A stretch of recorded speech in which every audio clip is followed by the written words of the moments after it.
This Week in Virology, the podcast about viruses, the kind that make you sick.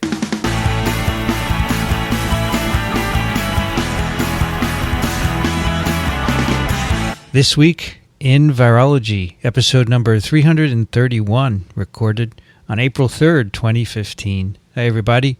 I'm Vincent Racaniello, and you are listening to TWiV, the podcast all about viruses.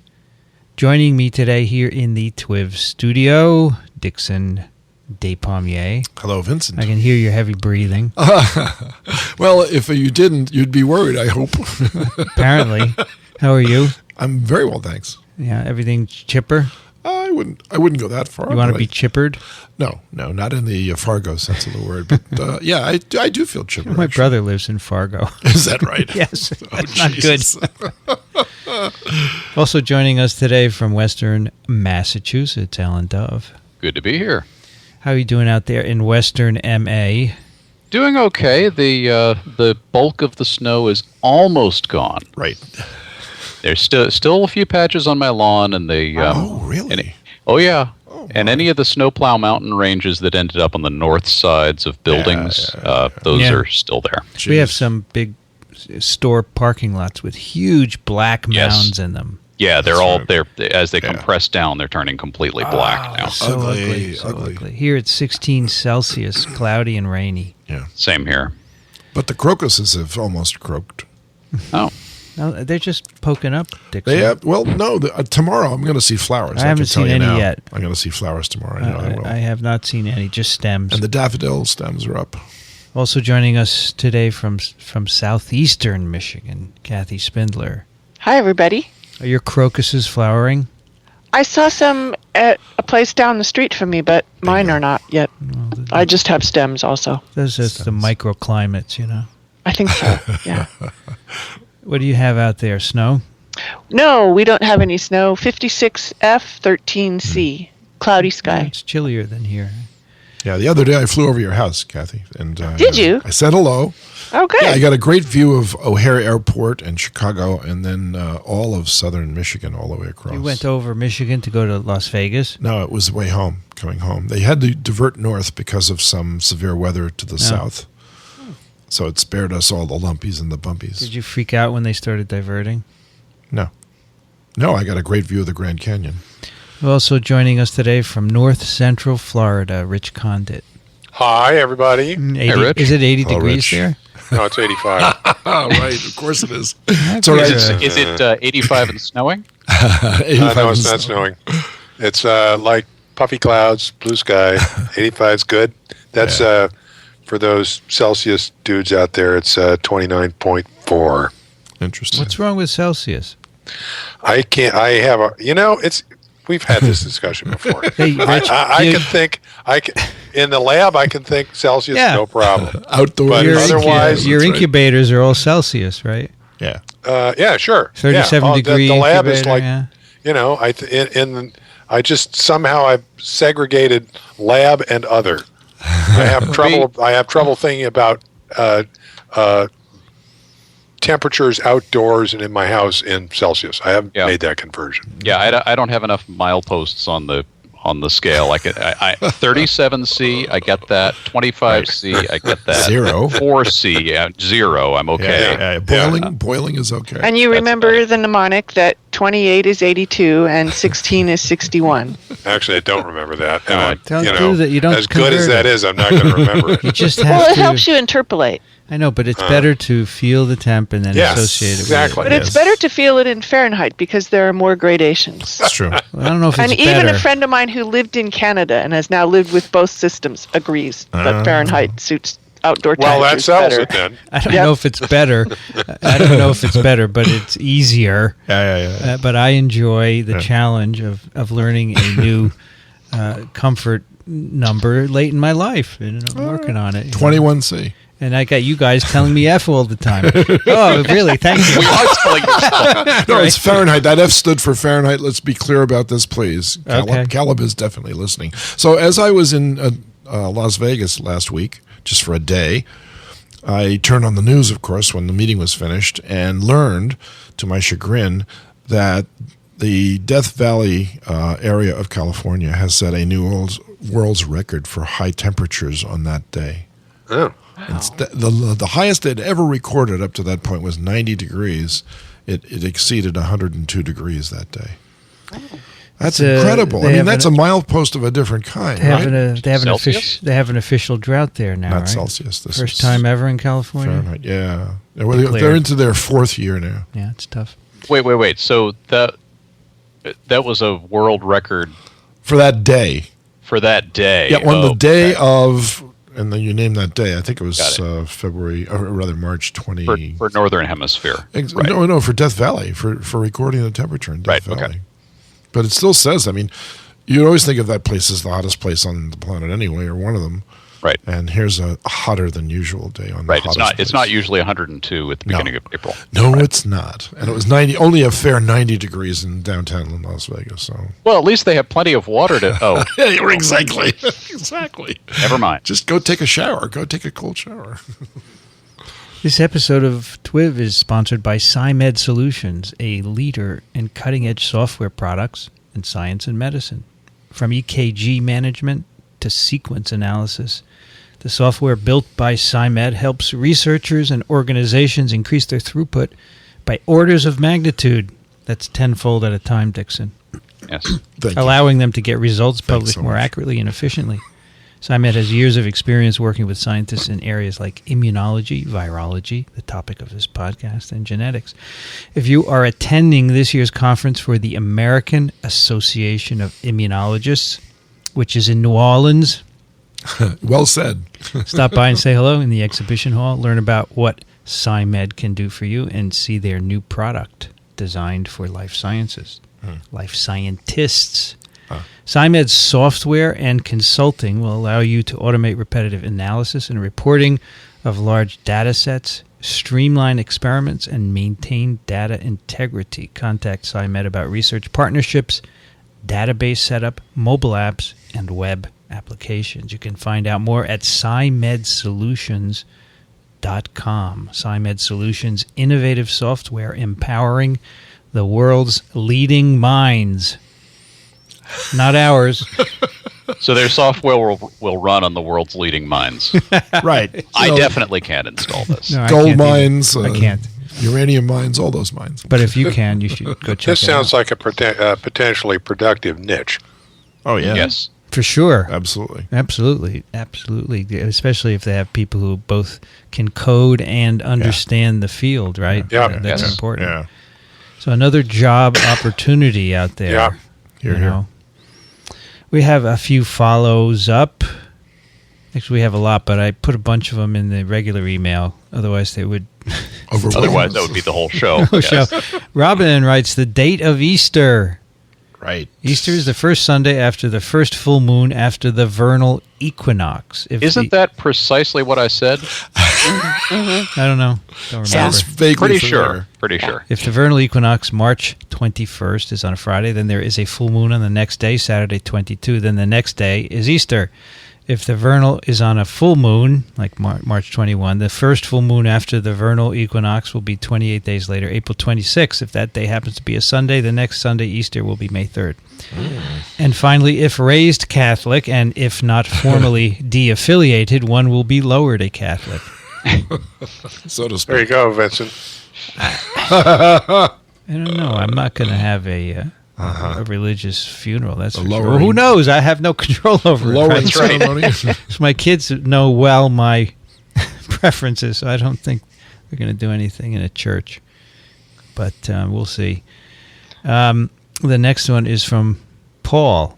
Now, this is about the date of Easter, too, and Paul should know, right? He should know. He's on the wall of the church in Milan. It was painted there by Leonardo da Vinci. Right? Wasn't he in the Last Supper? Yep. What That's is it? Milan. That is Milan. That's right. L'ultima cena. I love that word. In 325 CE, the Council of Nicaea established that Easter would be held on the first Sunday after the first full moon occurring on or after the vernal equinox. From that point forward, the Easter date depended on the ecclesiastical approximation of March 21 for the vernal equinox. Easter is delayed by 1 full week if the full moon is on Sunday, which decreases the chances of it falling on the same day as the Jewish Passover. The council's ruling is contrary to the Quartodecimans, a group of Christians who celebrated Easter on the day of the full moon 14 days into the month. When is Passover this year? It's this week. Starts tonight, this weekend. I believe. Starts, yeah. Yep. So it's overlapping with Easter, right? Indeed. Yes. And usually, a lot of times it does. And in contrast to what Robin said, Easter in the West is never later than April 25th. If you go to Wikipedia or about reform of the date of Easter, there's all kinds of discussion about trying to fix the date, coordinate Eastern and Western calendars.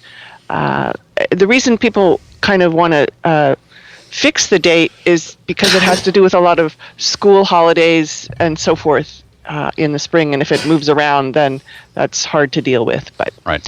that's the way And it by the goes. way, this is about the most pagan date calculation you could come up with. The Druids Yeah. were very happy when this happened. Yes. Well, I think it's not coincidental that I don't want to make a big deal about this, but we're probably going to get mail otherwise. Oh, but we won't read Paul it. would We not can't have been read at that the mail Last because Supper. Caleb is listening. Paul would not have been at the Last Supper. Paul would not have been at the Last Supper. He No. was not really a contemporary. No, he was 60 or sort of 70 years overlapping, later. but he saw his light late. Really? Yep, on the road to Damascus. There's a you whole go. story there.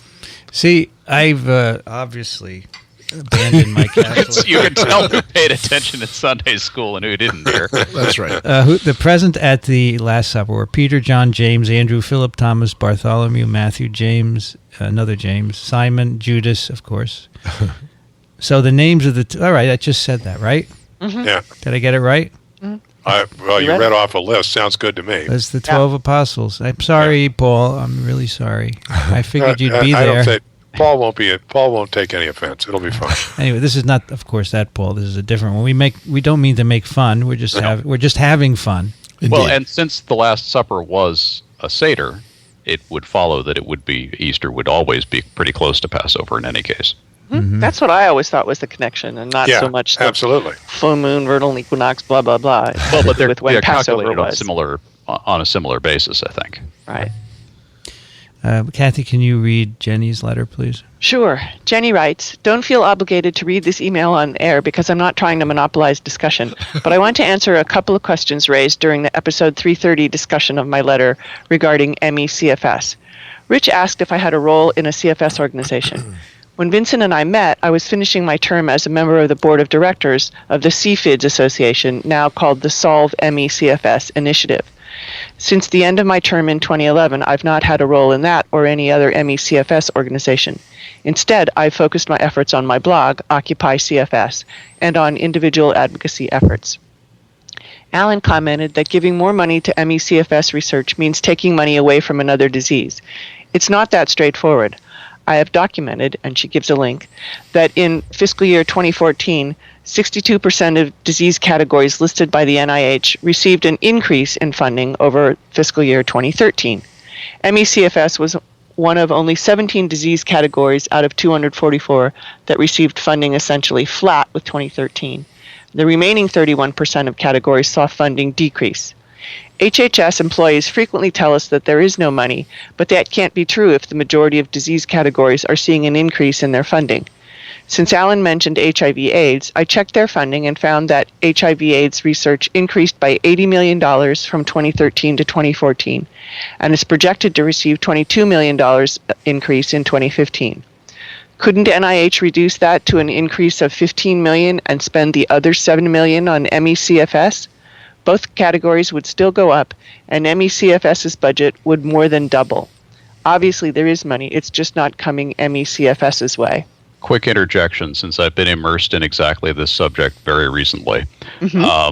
This actually does demonstrate exactly what I was saying, that you would have to take money from another disease in order to put it into the ME-CFS budget. So you're reducing the amount of increase that would have gone to HIV/AIDS. The amount of increase that's being proposed there for the 2015 budget, A, is not going to happen. The NIH has already been told point blank by Congress that they're not going to get the increases they're asking for. And B, is money that, once you account for the growth of the field and the sector inflation, is not that much of an increase to begin with. So you would have to cut in order to put more money into the MECFS budget. But point taken that other budgets have at least nominally been increased, and potentially they could at least ask for more. Right. Okay. There are several other things that could be done to increase MECFS research funding at NIH. MECFS does not have an institute home. Instead, research is coordinated with no budget and no dedicated program officer through the Office of Research on Women's Health. Setting aside the fact that men get MECFS too, this arrangement essentially means that MECFS research has to shake a tin can and try to get an institute's attention and interest. Moving the portfolio to one of the institutes might help this situation. Second, NIH could issue an RFA with set-aside funds for research into a high priority area, such as large-scale validation of biomarkers, rigorous prevalence and epidemiology studies, parentheses, to get at the true case question, end parentheses, and or large omics studies. NIH last issued an RFA for this disease in 2006, but has refused every subsequent recommendation and request to repeat the process. Kathy asked how many non-MECFS experts served on the IOM panel. While the community feared that there would be few or no experts, in the end, the IOM appointed 8 members who had clinical, research, or personal experience with MECFS, and 7 members who had none. The vast majority of the report's peer reviewers had MECFS experience, as did every guest invited to present to the IOM panel at its public meetings. There were a diversity of views represented among those groups, but that is as it should be. Alan rightly questioned my statement that HHS pursued this study in secret. I have accumulated documentation through personal communication with HHS employees and members of the CFS Advisory Committee and through FOIA requests. That's Freedom of Information Act, right, okay. HHS began working on the contract in early 2013, and employees were explicitly instructed not to share any information with the advisory committee or the public. HHS did publish notice of its intent to sole source the contract on a federal contract site on August 27, 2013, but made no announcement and never published the information in the Federal Register. Advocates discovered the posting and began an opposition effort, and the sole source contract was canceled on September 4th, 2013. So it sounds like just about a week later. Yeah. No additional details were made public, despite repeated requests to HHS, until the September 23rd announcement of the contract signing as a task order under NIH's standing contract with the National Academy, thus avoiding the requirement to give public notice of the specifics in advance. I made an attempt at summarizing the timeline and why this approach was so disastrous for the HHS community relationship in this post just after the contract was signed, and she gives a link to a blog post. Another interjection. I would still disagree with the use of the term secret, which implies, at least to me, some degree of wrongdoing. But yes, this obviously looks like a pretty bad handling of the community relationship. Right. On a more personal level, the most telling part of your discussion was Vincent's statement that he was advised to avoid the CFS label for his son because then no doctor would do anything to help him. This happened to me. One infectious disease expert I consulted early in my illness said, "You have CFS, but there's nothing we can do for you. We can arrange for counseling to help you live with it. Maybe you'll get better in 5 years." In fact, there are things patients can do to help alleviate or cope with symptoms, but there is no systematic way to access those treatments, and almost no MECFS specialists to consult.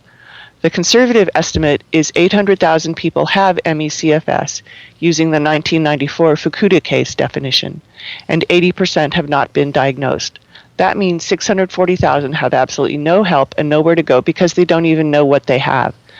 The other 160,000 who do have the label may have to wait months or years to access a specialist, or they give up and turn to alternative medicine, or their non-specialist doctors prescribe unproven therapies like antidepressants and exercise, which could be dangerous to them. We cannot allow this to continue. My thanks to all of you for covering this issue. Public dialogue like yours can only help. Cheers, Jenny. Another fine letter from Jenny. Yes. Mm-hmm.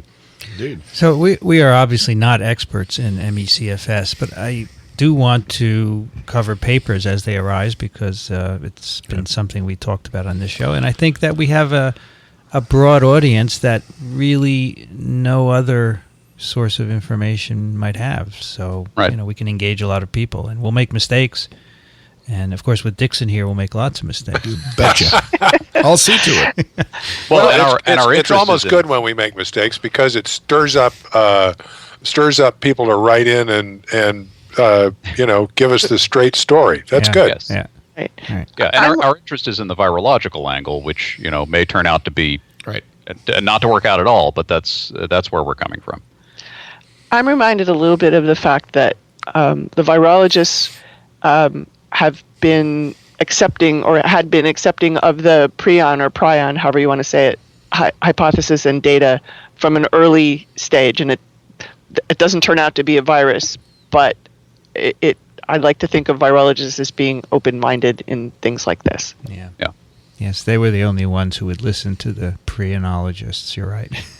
Well, one of the things that we can, one of the most important things that we can do in general as a podcast is to help people understand that the nature of science is trying to figure out what the truth is, and when you find out that you were wrong, saying I was wrong, and correcting it. There's a show now airing on public television about the history of cancer research, and it began the 3-part series. It's a Ken Burns moderated thing. Hey, it's my pick. What are you doing? I don't know. Is that your pick? Yeah, you should look at the show notes. Maybe it's in small type. Can you save it for later? I was just going to say something about the evolution of science through it's okay. firewalls that are created among groups of people that think they know what the answer is. It's obviously, there are many issues, but money is one of them, because you can't do research without money. I don't understand why more isn't invested in this. The Institute issue is interesting. Maybe they don't know where to put it. I don't know where you would. I would actually suggest that those are probably linked. Yeah. That the reason they're not getting an increased budget request is because who's going to push for it? Yeah. Right. If there's no program officers, exactly. No program. The institutes that are getting higher budget requests have program officers who are very adamant about, no, we need this amount of money. And if there's nobody in charge of this area of research, and it's just kind of randomly housed in whatever institute drew the short straw, but not really, then that's going to be the situation. It's just going to languish. So I think Jenny's point is very good on that. Yeah, I mean, I don't know the names of all the institutes, but general medicine comes to mind. Yeah. It's just as a broad category where you could maybe put this. My first reaction is an institute that deals with neurological issues. Not that this is, that may not be the central issue, but that's what comes to mind. NINDS, right? Yeah. Yeah. What's NDS? Neurological diseases and stroke. Yeah. Yeah, because I think the diagnosis is mostly done. We got cancer, we got eye, we got heart, lung, and blood. Oh gosh, this is going to be a very long podcast if we go through all this. We got genome, we got aging, we got alcohol, we got AID. 30 some odd. Arthritis, musculoskeletal skin diseases, imaging, child stuff, deafness, and craniofacial, diabetes, digestive, drug abuse, environmental. I think NIGMS is probably the place. NIGMS. We got mental health. We got minority health, neurological disorders, and stroke. That's NINDS. I don't think it would go there. Nursing and medicine. Oh, that's the Library of Medicine. Yeah, maybe GM. But also, I think you could do heart, lung, and blood. Okay. The cytokines were abnormal in the blood. Anyway, how do we get it to be in an institute? What has to be done? We talked to somebody who's connected high up in NIH. Should I write to Tony Fauci and tell him to put it in an institute? Go, yeah, Vinny, sure. or you could talk to one of the extramural people like Ian Lipkin. Okay, I'll write Ian an email. I did that yesterday in conjunction with this paper, and he called me. He's in Montana, and told me his opinions, which I may share with you guys. Rich Condit, can you read this final follow-up letter, please? From David? Yeah. David writes, Dear Vincent and friends on TWiV 330, you read a message from Michael, as opposed to message to Michael. Thank you, Dionne Warwick. in which he asked whether he might link up with an advocacy group for biomedical research. Some years back, former Connecticut Senator Lowell Weicker, who was a stalwart champion of research while in Congress, helped launch such a group called Research America. Right. They appear to be very active. Here's the link, and he gives the link. I'm not familiar with the details of their work, but it seems to me to be a good place for him to start. Love your podcasts, Dave. I'm familiar with Research America, and they are a very active and respectable organization. That would be a good place to start. Yep. Yes. Yep. Look at this. I'm on the front page. $9.5 billion in 2014. That was the NFL's revenue. 1.7 times the amount of funding that NIH-sponsored neuroscience research received that year. Yes. Well, that's the priority here in this country, in the world. Well, it's soccer elsewhere, right? It's creating customers for orthopedic surgeons. Also neurological. And neurological too, that's right. What's that? You get the... I forgot what anyway. That would be an NINDS. Traumatic brain syndrome. Yes, thank you, sir. Dickson, did you play football? No, but the president of our fishing club is a... Alan gets it. No, I actually fish with a former member of the Miami Dolphins who was part of that 17-0 team. His name is Doug Swift. Mm-hmm. And is the former Dolphin good at catching fish? He's better at telling stories about the NFL. He's also a physician. So when he showed up for practice on his 6th year in the NFL, he made the All-Pro team 5 years in a row, by the way, and including his rookie year. His coach was Don Shula. And Don Shula said to him, "What are you doing here?" He says, "But I play for the Dolphins." He says, "I heard you got into medical school." He said, "I did." He says, "Well, go to medical school and get out of here." Because he didn't want him to get hurt. That was his story. Yeah. Here's on this Research America site, they have an upcoming, I don't know what you want to call it, meeting called Connecting the Dots, Effectively Communicating Science to Non-Scientists. Yeah, they're very big on that. 2-day thing on April 13th and 15th, Georgetown University. Yep. George Washington University. They're very big on animal use in medicine as well. And I was on, I don't know, I went to 2 of their banquets. Several of them were held in New York City, and it was quite amazing to see who showed up for it. It was quite a stellar group of people. Well, good for them. You bet. Yeah, it's a good organization. I met one of their leaders at a meeting a few years ago, and I told her about our podcast, and she gave me her card. Yeah. I don't know where it is. Among the pile of other cards we all have. It's right here. Like a Vertical Farm. Who the heck is that? I have no idea. Anyway, she said, "I can help you." So I said, "Good," and I just I dropped the ball. Maybe I should get back in touch. All right, let's do a couple of papers. I thought we'd talk about Enterovirus D68 this week, which a couple of papers have recently been published on this, one just this week. And we discussed Enterovirus D68 not too long ago, I think, right? I don't remember. 302 we have here. Yeah, I think Kathy pasted it in. 302? 302, yes, that was a while ago. So this is an enterovirus, which is an RNA, positive strand RNA virus in the picornavirus family related to poliovirus. So this is very important stuff. Oh, absolutely. And last year, in late August, in the fall, there was quite a large outbreak of this virus in the U.S., we talked about that. It turned out, so it started in the Midwest and then spread all over the U.S.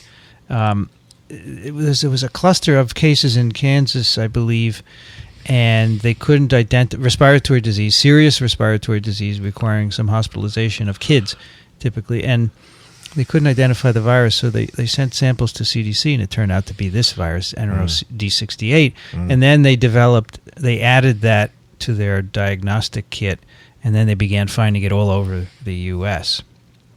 And one of the interesting developments was that there appeared to be a number of cases of kids with neurological symptoms, paralysis, nerve dysfunction, that were epidemiologically associated with these infections. Yeah.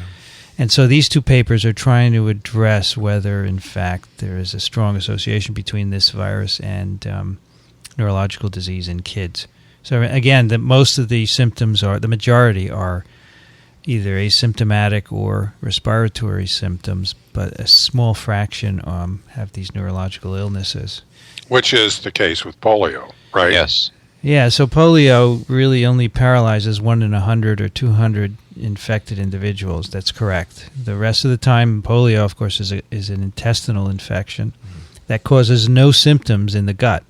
You may have a systemic flu-like illness as a consequence of interferon being produced, but you have no gastroenteritis, and you shed the virus, and it silently spreads, and 1 in 100 or 200 get paralyzed, right? So this is different in that the normal, if you like, infection is respiratory rather than GI, correct? That is right. It's a respiratory infection, and this virus seems to be sensitive to low pH, which means it won't pass through the GI tract. It's not found in feces, as is polio. Polio is resistant to low pH. So this is more rhinovirus-like. The rhinoviruses are also classified with the polioviruses in the Enterovirus genus of this picornavirus family. These viruses all confuse me. Why do they confuse you? I don't know. They're small. I think I have a problem with the whole name Enterovirus. We've discussed that before. Well, yeah, that's true. It is not a good name. No, that's not a good name. But come on, pox viruses have so many genes. That's not confusing at all. That makes it actually quite straightforward. Okay. They have a gene for everything. That's right. That's right. Exactly. Well, you know who's running a show, okay? They used to tell me that polyomavirus was, easier to study because it was so simple. Forget it. Polyoma just turns on the host. All right? So most of what you see is the host scrambling to its defense. You know what's cool about the polyomas and those? They have one protein. It does 10 different things. Yeah. Wow. It's amazing. Okay, so the first paper they're both in Lancet Infection, right? Is that the name of the journal or just Lancet? I don't remember. I think the Lancet. The one of them's in Lancet and the other is in Lancet Infectious Diseases. Is that what it is? Or Lancet, it's... Lancet Infection, I think. Lancet Infection. So this first one is in the Lancet. This is a cluster of acute flaccid paralysis and cranial nerve dysfunction temporally associated with an outbreak of Enterovirus D68 in children in Colorado, USA. We should probably point out also that Enterovirus 68, this was not just discovered because of this outbreak. Yeah, right. This is a virus that's been around. We've known about it since the 60s at least, and then all of a sudden it got associated with this apparently unusually large outbreak. Yeah, so it was isolated in the 60s and never really apparently caused a lot of infections. Then in the mid-2000s, it was picked up more and more globally, not just in the U.S. I suspect we just weren't looking for it. We weren't looking. And it's been around, and I think that this, if in fact neurological disease is associated with this infection, it's always been. It's not something new, but we'll talk about that. And it's probably also much, would you guess, much wider spread than we have previously suspected? For sure. Yeah. In fact, someone from Ian Lipkin's lab has been working on this virus for quite a while, and he's gone back and looked at respiratory specimens from all over the world, and he finds this easily. Mm-hmm. It's been around. Right. We just haven't looked for it. So this first paper is basically characterizing the neurological symptoms in these children. And before, there have only been 2 published cases where neurological disease has been associated with infection. So now is an opportunity to look more broadly. So these were kids hospitalized in Colorado with between August and October 2014. They had acute flaccid paralysis or acute cranial nerve dysfunction. And both of these were confirmed by imaging. You can see lesions in the CNS that are consistent with this type of analysis. And so it's between August and September 2014, a 36% increase in respiratory visits to the emergency department of this hospital. They have a nice curve here showing that how much greater it was last year compared to previous year. 77% increase in admissions for respiratory symptoms compared with the previous years. There's also an increase in the number of nasopharyngeal samples that tested positive for either rhinovirus or enterovirus. And out of 25 children who were admitted to the ICU with severe respiratory illness, they identified Entero D68 in 19 of them. That's 76% positive. And 12 children met the case definition, which here is, again, acute flaccid or cranial nerve dysfunction, confirmed by imaging. These kids were all febrile, all but one, at the time of neurological symptom onset. So there was an incubation period and then the onset of neurological symptoms. And they had things like flaccid limb weakness, cranial nerve dysfunction, facial droop or paralysis or palsy or even problems with the eye, right, eyelids and so forth, all controlled. Speech problems. Speech as well, right. They have words for all of those things, right? Yes. Yeah. It was interestingly 11 of the 12 were fully vaccinated. Mm-hmm. Against all the vaccines, right? Right, and one apparently was completely unvaccinated, so hopefully they're remedying that. But it's not that they got some vaccine preventable thing, or that there would have been cross protection if only they'd had their polio vaccine or something like that. Right.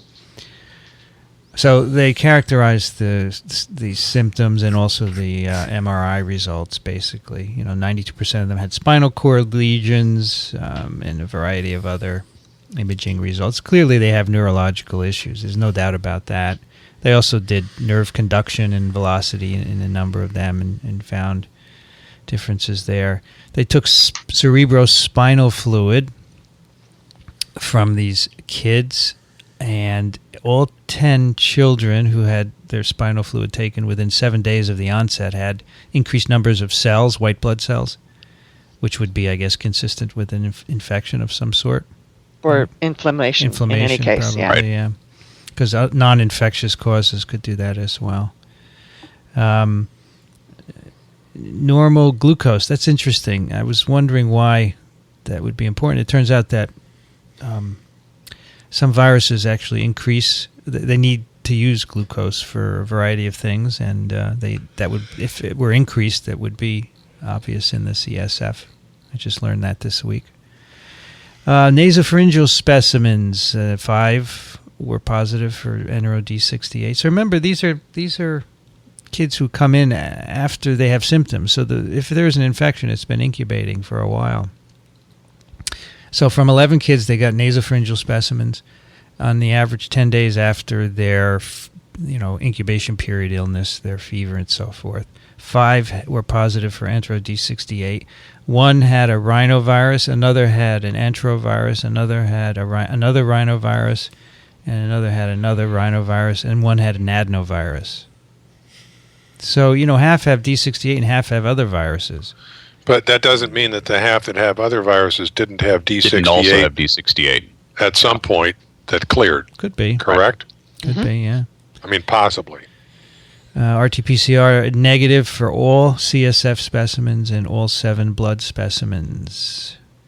1 of 8 throat samples tested positive for 68 in a child that was also positive for 68 in the nasopharynx. Rectal stool specimens were negative for all enteroviruses tested. So nothing in the CSF, nothing in the stool. So the CSF is interesting. Even with polio, you're not always able to isolate virus in the CSF. It really depends when you're looking, right? Yeah, so I thought I saw like 5% or something, 0 to 5% for polio and A71. Yeah, so that's not really. It's not really confirming or denying anything, Right. So we've clearly there's a correlation here. Yes, sure, there is for sure. So what would constitute a smoking gun? Well, the next paper also increases the correlation, right? As we'll see. Right. So you got this organism in a lot of kids with disease. You've been able to isolate it. Probably just bigger numbers. So I asked Ian Lipkin, and he said, well, if you had a therapy or a vaccine and you could prevent it, that would be great, but we don't have either one. Mm-hmm. My thought is to have an animal model where you could duplicate some of the symptoms of neurological disease, right? Mm-hmm. Right. Which we don't have. But maybe more numbers, right? So maybe next year when the enterovirus season begins, you start looking, and maybe you then do another isolation study and they look for kids with. Yeah.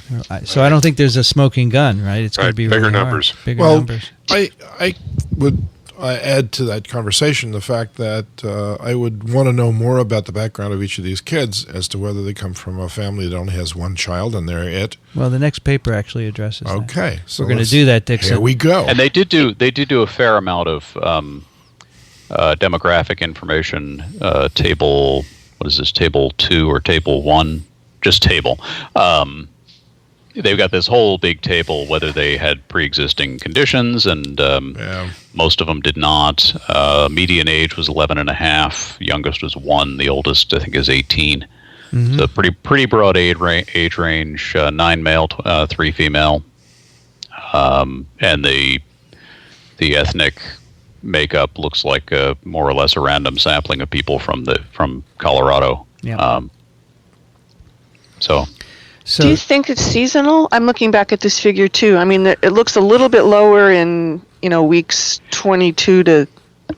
It looks a little seasonal because you just mentioned next season, and I wondered if there really is a season.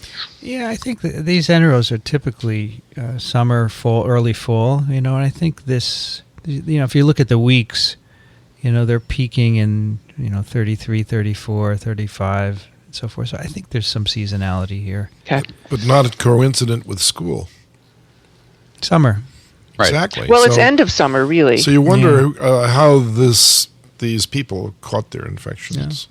Yeah. I don't know. But kids play with kids, right?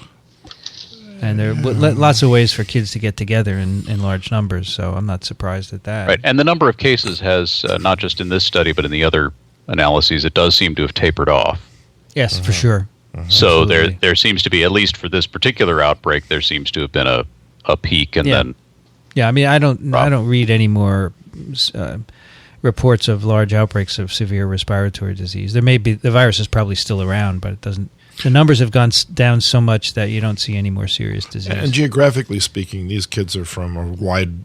Well, this study is from Colorado. This study's yeah, Colorado, but that's a big state. But the outbreak was global. Yeah, Yes. the outbreak is everywhere. In the next paper, they'll include California cases, but we know this virus is global for sure. I have a paper in a couple cases in Norway. I remember the SARS outbreak and how they approached that data, and it doesn't sound dissimilar to this in some ways because it was a single big peak of infection, but they could pinpoint it to a particular place, whereas this one is not. No, you can't do that because this virus is already everywhere. SARS is different because it was introduced. And also, as soon as people got sick, they could track the infection. They would isolate virus from them immediately. Sure. So here, you're getting kids when they have disease, neurological, respiratory. It's harder. But next season, that's why I say if you can catch these outbreaks at the start, you might be able to get good data, right? So, and I double-checked. August 25th was week 35. Yeah, and they collected from August, September, and October. Yeah. So what was the incubation period then? It's like a 7 to 10 day incubation period. It's just typical. And for other entero. kids around them didn't catch this. Well, they have one case in one of these papers with twins, SIBs, right? Who both had respiratory illness. One got the paralysis. Yeah, I think most of these. We don't have any epi data on that. Okay, fine. So this, they say, has all the characteristics of a pure motor neuron dysfunction, which is really what when polio gets in the CNS, it targets motor neurons as well. So this is consistent. There are a couple of other enteros that can do this besides polio. There's Entero 70 and Entero 71 and a Coxsackie virus. So it's not unheard of.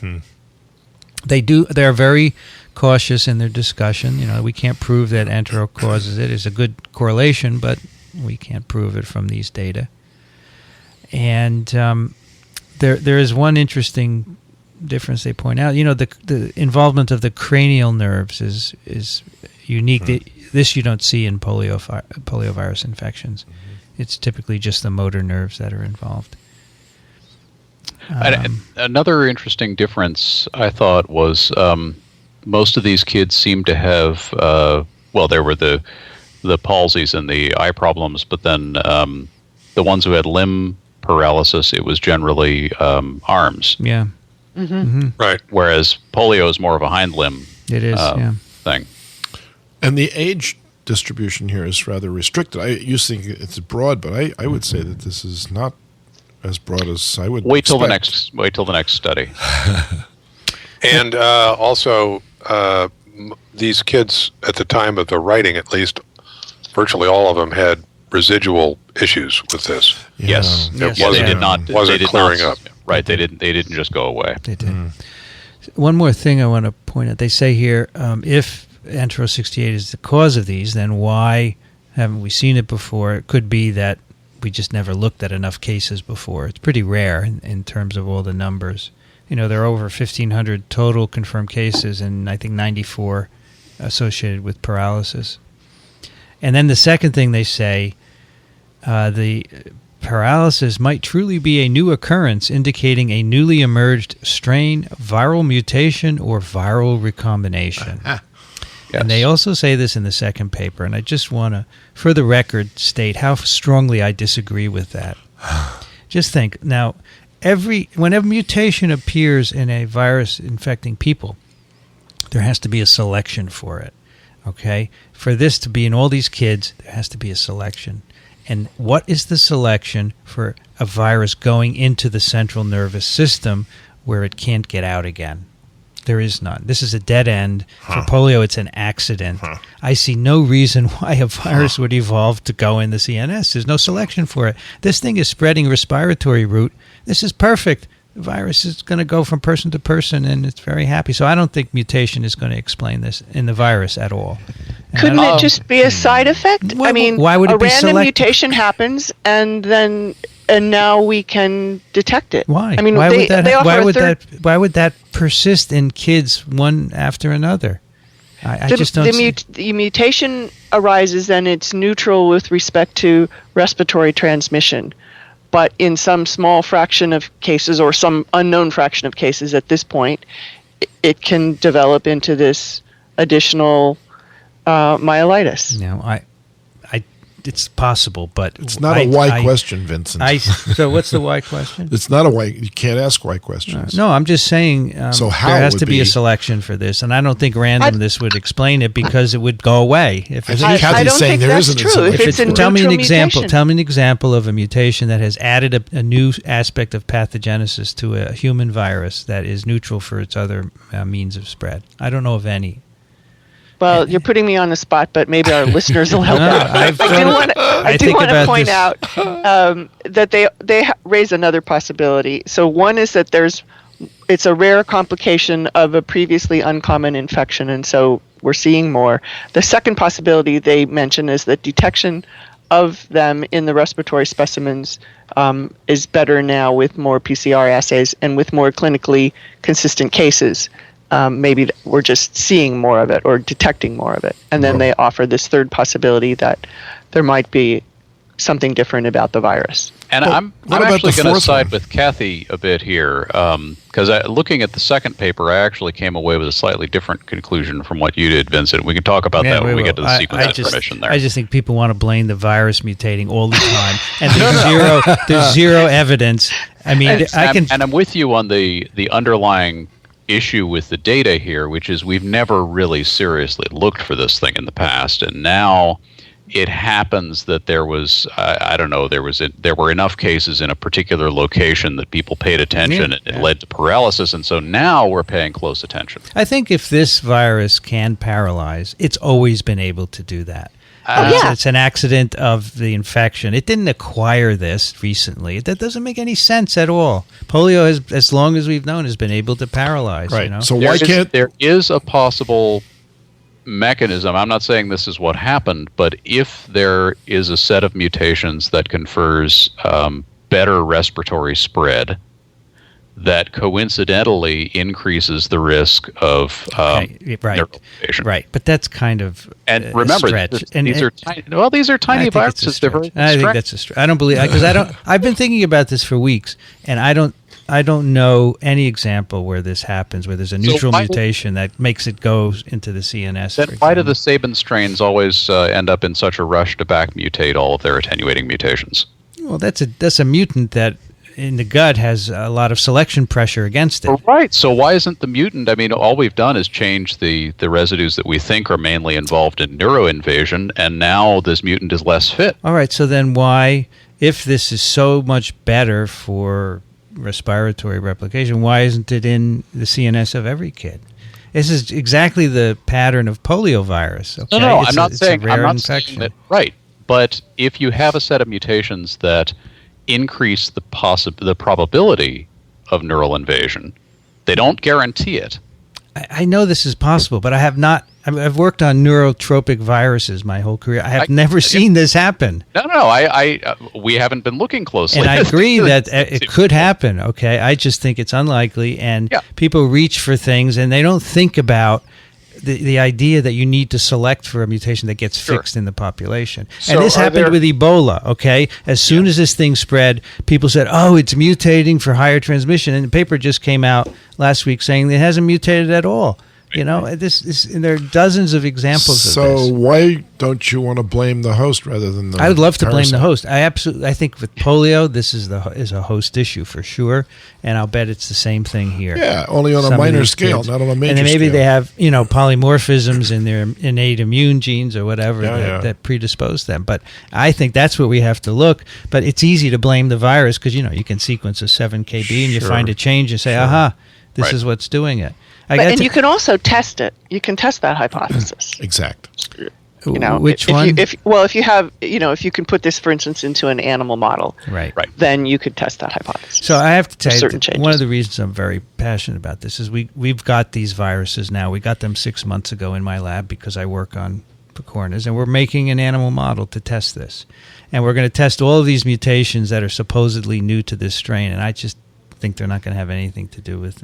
Well, we'll see. We'll have the answer. Let's do the second paper because it's all relevant to this. Yes. Before we do, I wanted to mention the authors, or at least the first and last author of this first paper, Kevin Messakar and Samuel Dominguez, and they're from Colorado, and the paper also includes 2 people from CDC. And then the second paper that we're about to move to, the first author is Alexander Greninger, and it includes also Kevin Messakar and Samuel Dominguez and several other authors. The senior author is Charles Chu. Oh, by the way, Rich, Steve Oberste, wasn't he a student of Bert Flanagan's? I think so. I remember him. I was on his thesis committee. That was my first trip to Gainesville for that. Yeah, okay. Remember that? Yeah. So he went to CDC. Oh, so is he on that other paper? He's on the first paper, yes. Oh, cool. Right. Great. And that's who I contacted when I tried to get these viruses, because I figured I was on your thesis committee. You should send me your viruses. You owe me one. But actually, this is very interesting. The government has set up a company that will provide viruses, so CDC doesn't have to deal with it now. Actually, that's a good idea. And it's free for academic and whatever's. So we just got these isolates that came from Colorado, free of charge. It's great. That's a good idea. Yeah. So we're looking for the receptor, and then we're going to make a transgenic mouse because it doesn't infect mouse cells, and then we'll address this. All right. The second paper is a novel outbreak enterovirus D68 strain associated with acute flaccid myelitis cases in the USA 2012 to 14, a retrospective cohort study.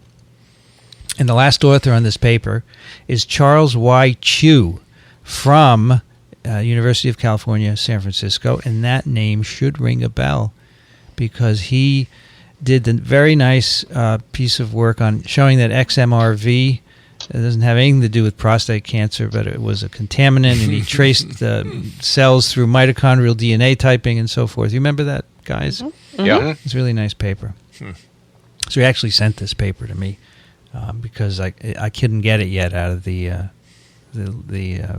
website. It's too early, apparently. Couldn't do it.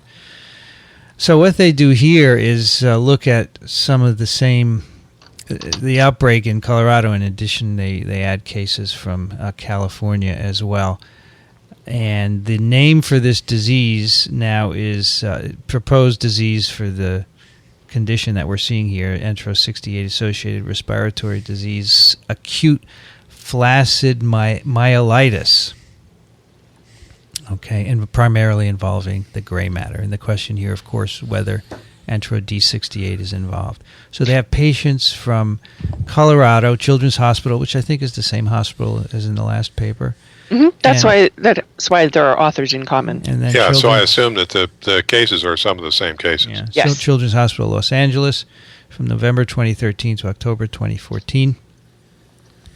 And they define acute flaccid myelitis as patients with acute flaccid weakness with radiological confirmation, evidence of spinal cord injury, and didn't meet criteria for other myelitides like Guillain-Barré, West Nile, et cetera, et cetera. And they got nasopharyngeal swab or wash, oropharyngeal swab or wash, serum, whole blood, rectal swab, stool, CSF samples from these patients at various points. And they looked by PCR and deep sequencing to see what was there. All right. 48 patients, 25 with acute flaccid myelitis, and that includes 2 with enterovirus-associated encephalitis, 5 with Entero D68-associated upper respiratory infection, and 16 consecutive pediatric patients with aseptic meningitis or encephalitis testing positive for enteroviruses. So they screened them for Entero D68. So now we've doubled the number of neurologically involved potential D68 cases from the previous paper. Right. Let's see. So I like this table, which is a few pages down here. They have a lot of nice graphs in this paper, and lots of big tables. So they have 25 patients.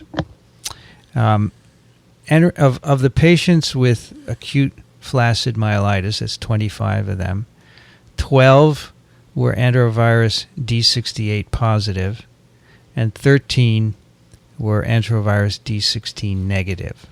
All right, so roughly half. Entero 68 was detected in blood, stool, and nasopharyngeal and oropharyngeal samples from one 6-year-old child. And it's the only patient where it was found in the blood.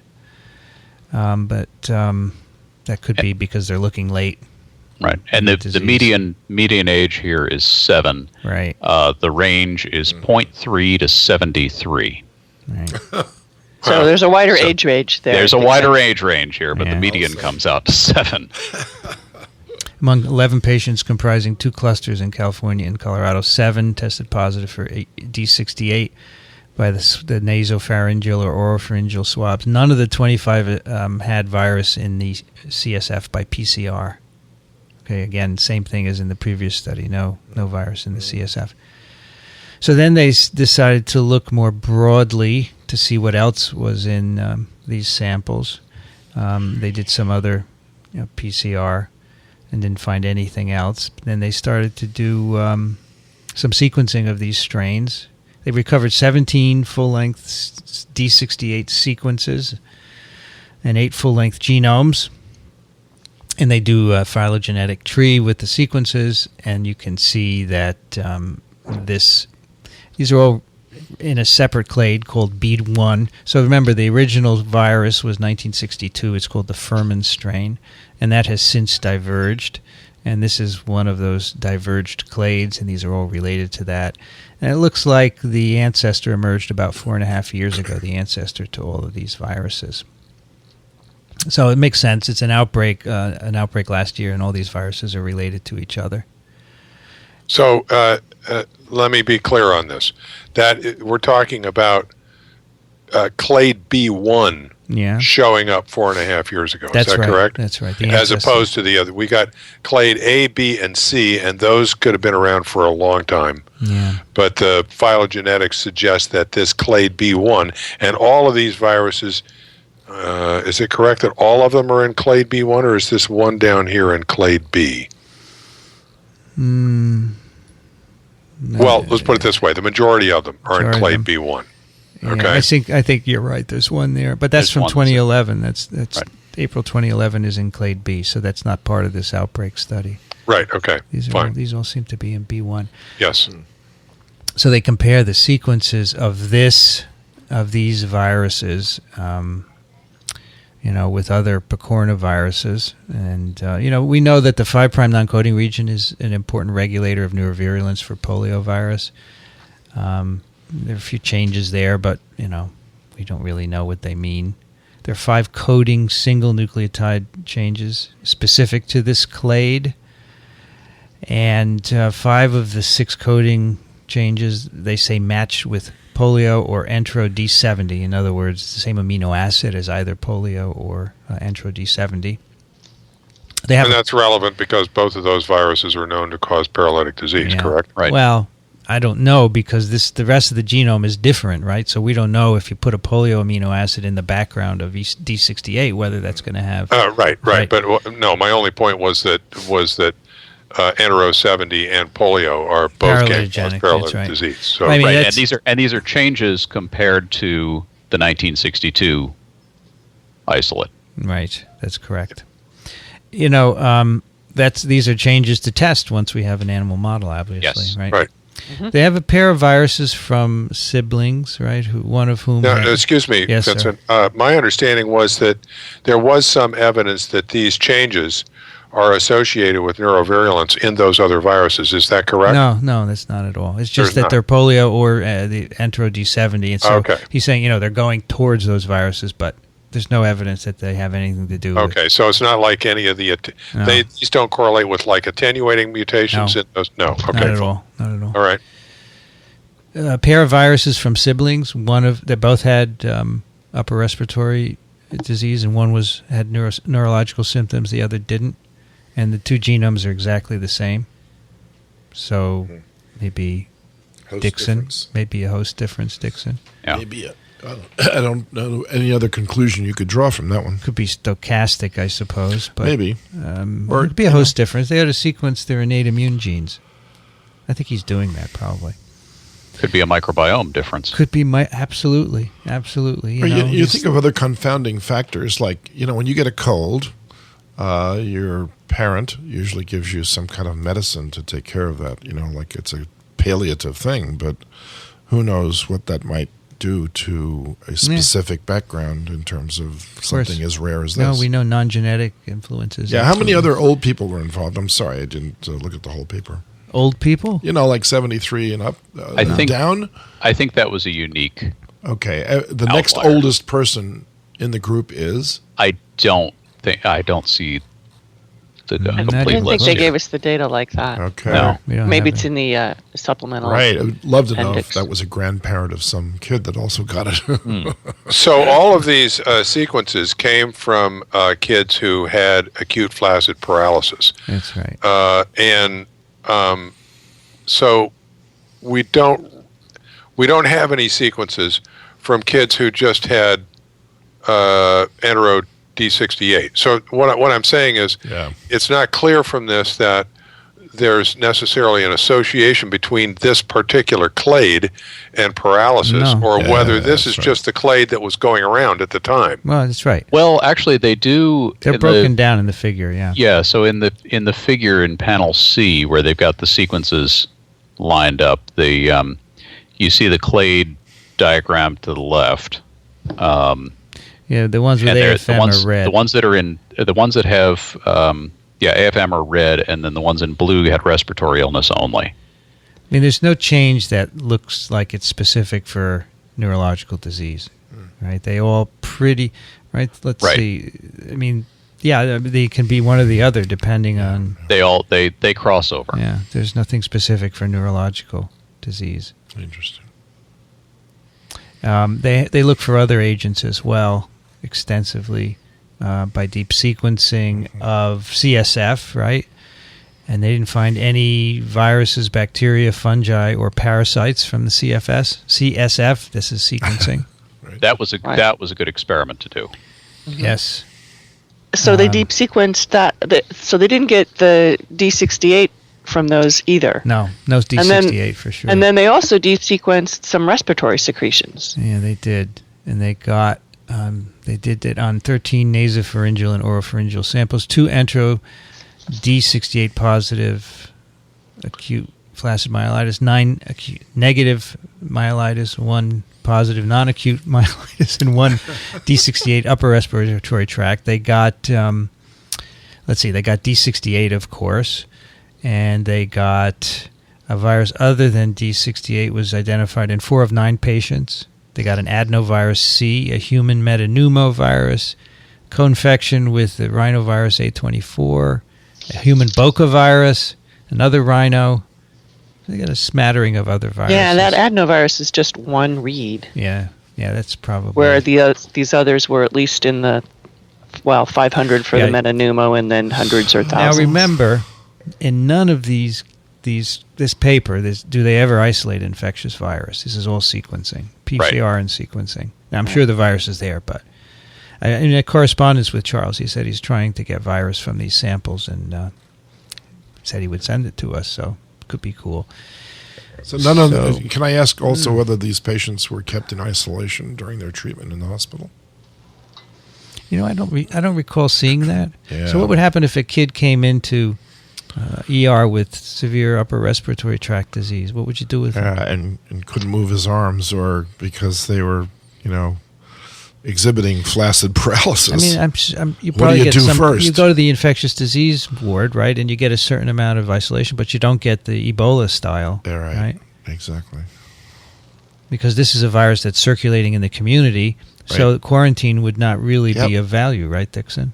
Yeah, but I'm just thinking what the admitting would think if they encountered this at 3 a.m. If you get a kid with a respiratory disease, you're not going to quarantine them, but right? Most people don't know that a respiratory disease can do this to you.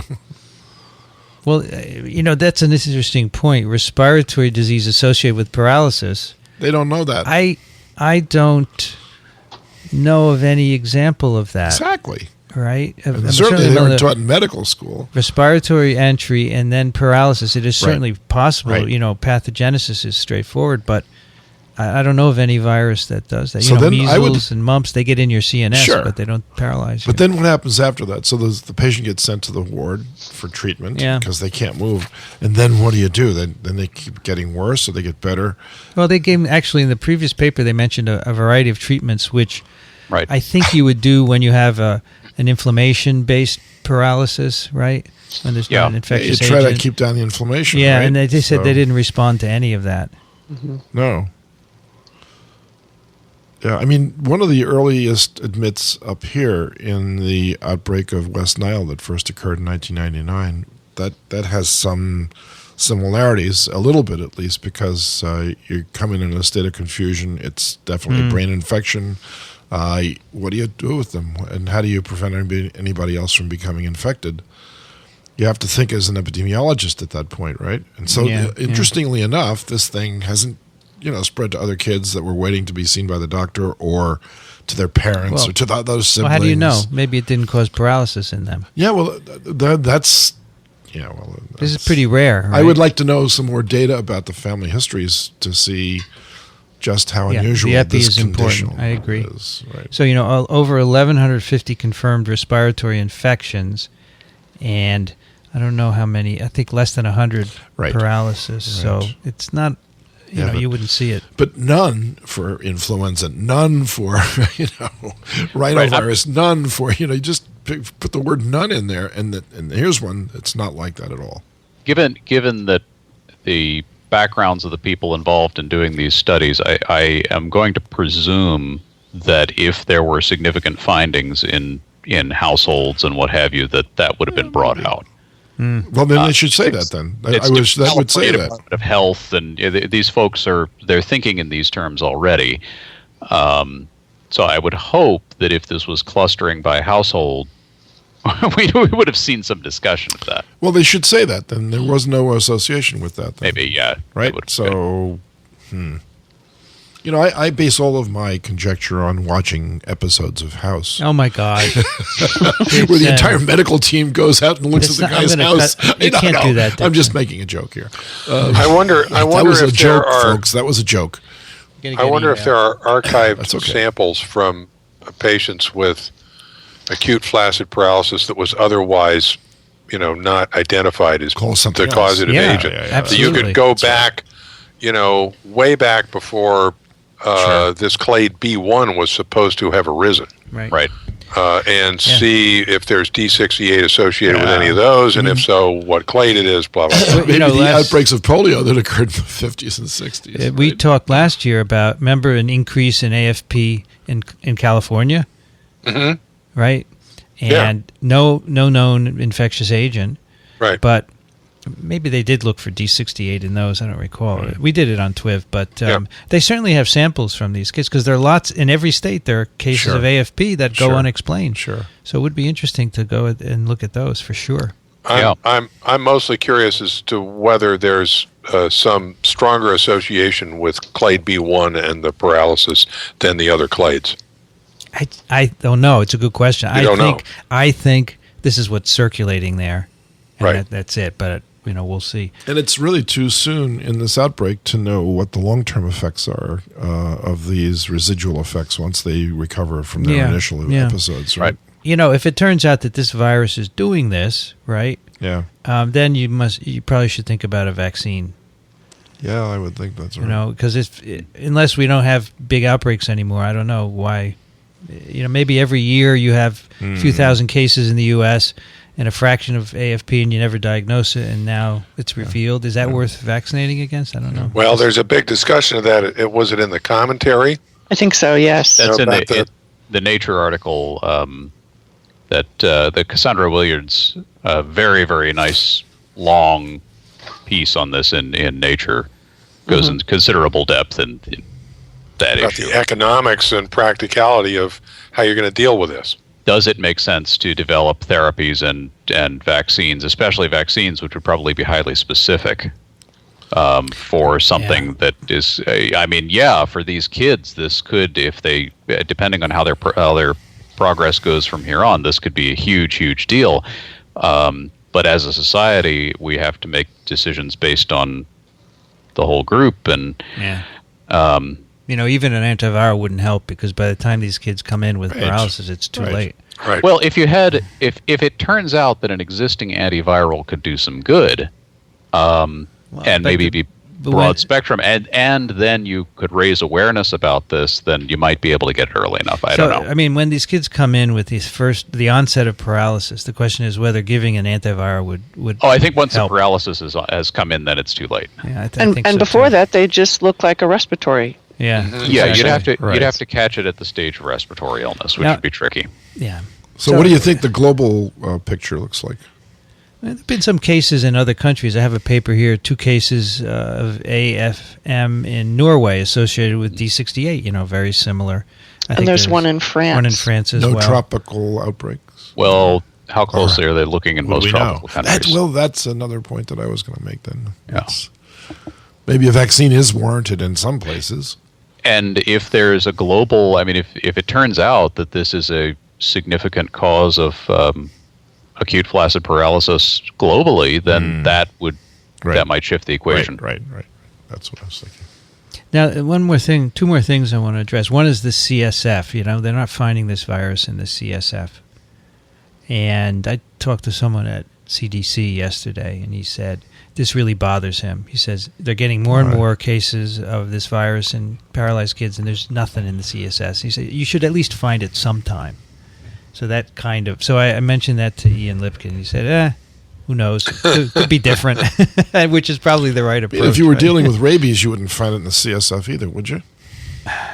That's a totally neurotropic disease. Well, that's what the CSF serves, Let's check. Rabies in CSF. Oh, damn. I can't type. Yeah, let's see. That's a good question because I can't answer. You can find it in CSF. Okay.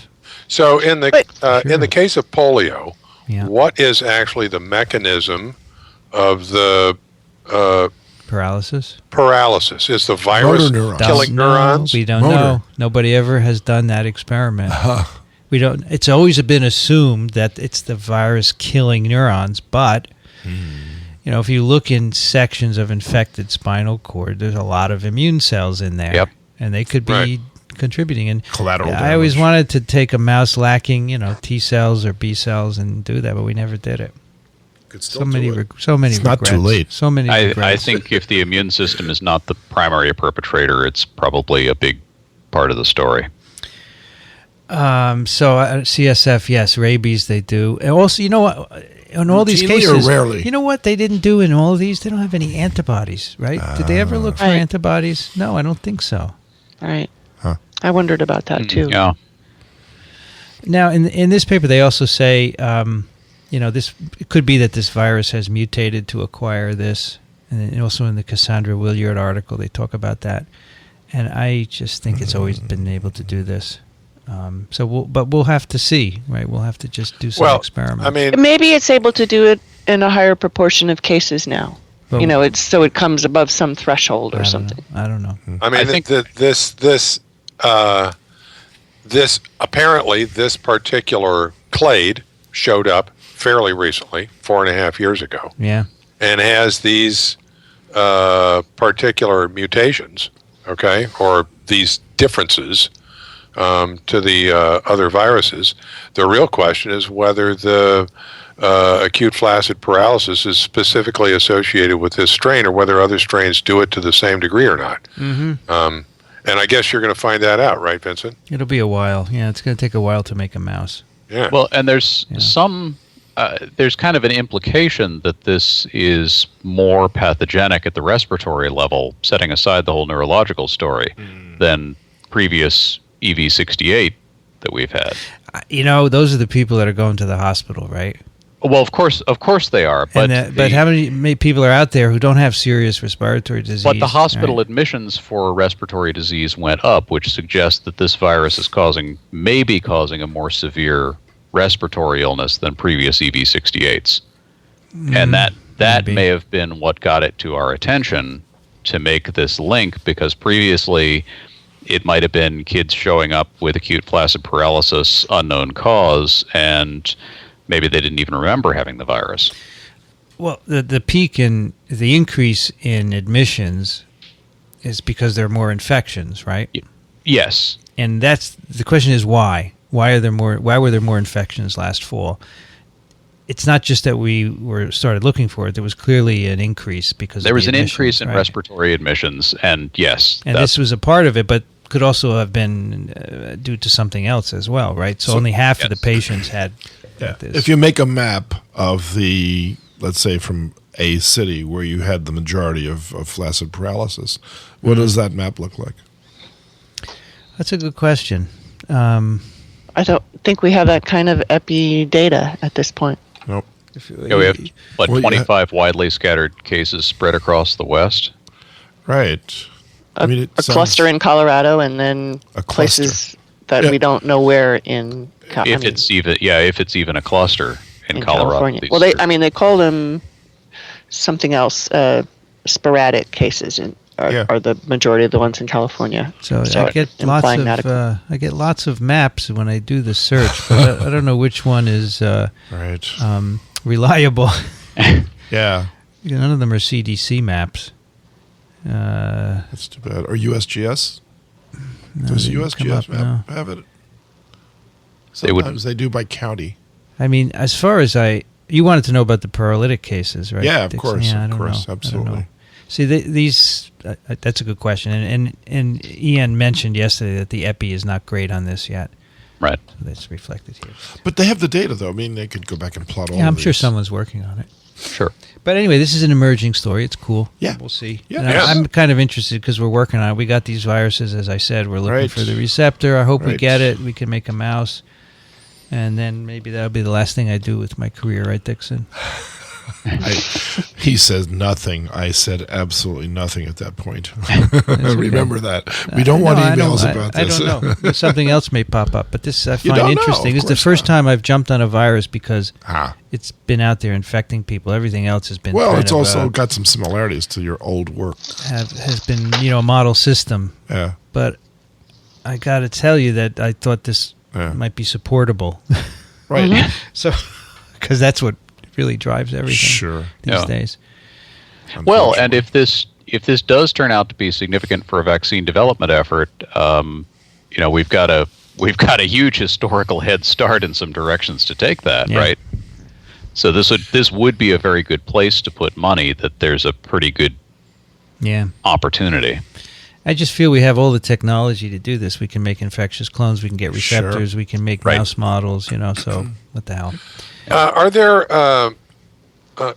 clades of poliovirus or Enterovirus 70 similar to this? Well, polio, of course, is now restricted to Afghanistan and Pakistan, right? The wild type strains, and you can certainly track where a virus has come from. Right? Is Nigeria all done? They haven't had a case for 6 months.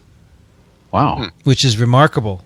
It is. It's the first time, and if they last through the end of this year, they will be polio free.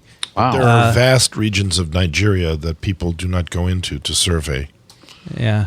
Well, Nigeria has good I was just wondering whether... The outback of Nigeria is an untouchable zone right now. Why? Oh, well, they've got some terrorists roaming in the rain. There's another war going on. Yeah, so I'm looking at polioeradication.org, and Nigeria still doesn't have any red dots. Yeah, last year, of course, they had cases, but... I'm just wondering whether you can... I'm just wondering whether, similar to this enterovirus, whether you could identify different clades in polio, and whether among those clades you could associate more neurovirulence with one than another. I suppose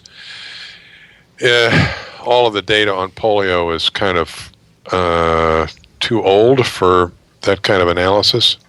Well, you still isolate virus from these countries where it's endemic. So I'm sure you can put it into clades. Every virus does that, right? A virus goes into a population and it expands, it mutates, and you make a clade, and they're all related. So I'm sure you can do that with polio. I haven't seen it though, because in recent years the number of isolates is a bit restricted, right? So. During the early days of the heyday, so to speak, of the outbreaks without the vaccine, did they bank a number of strains of poliovirus that you could go back to and look at? Oh, yeah, there's tons.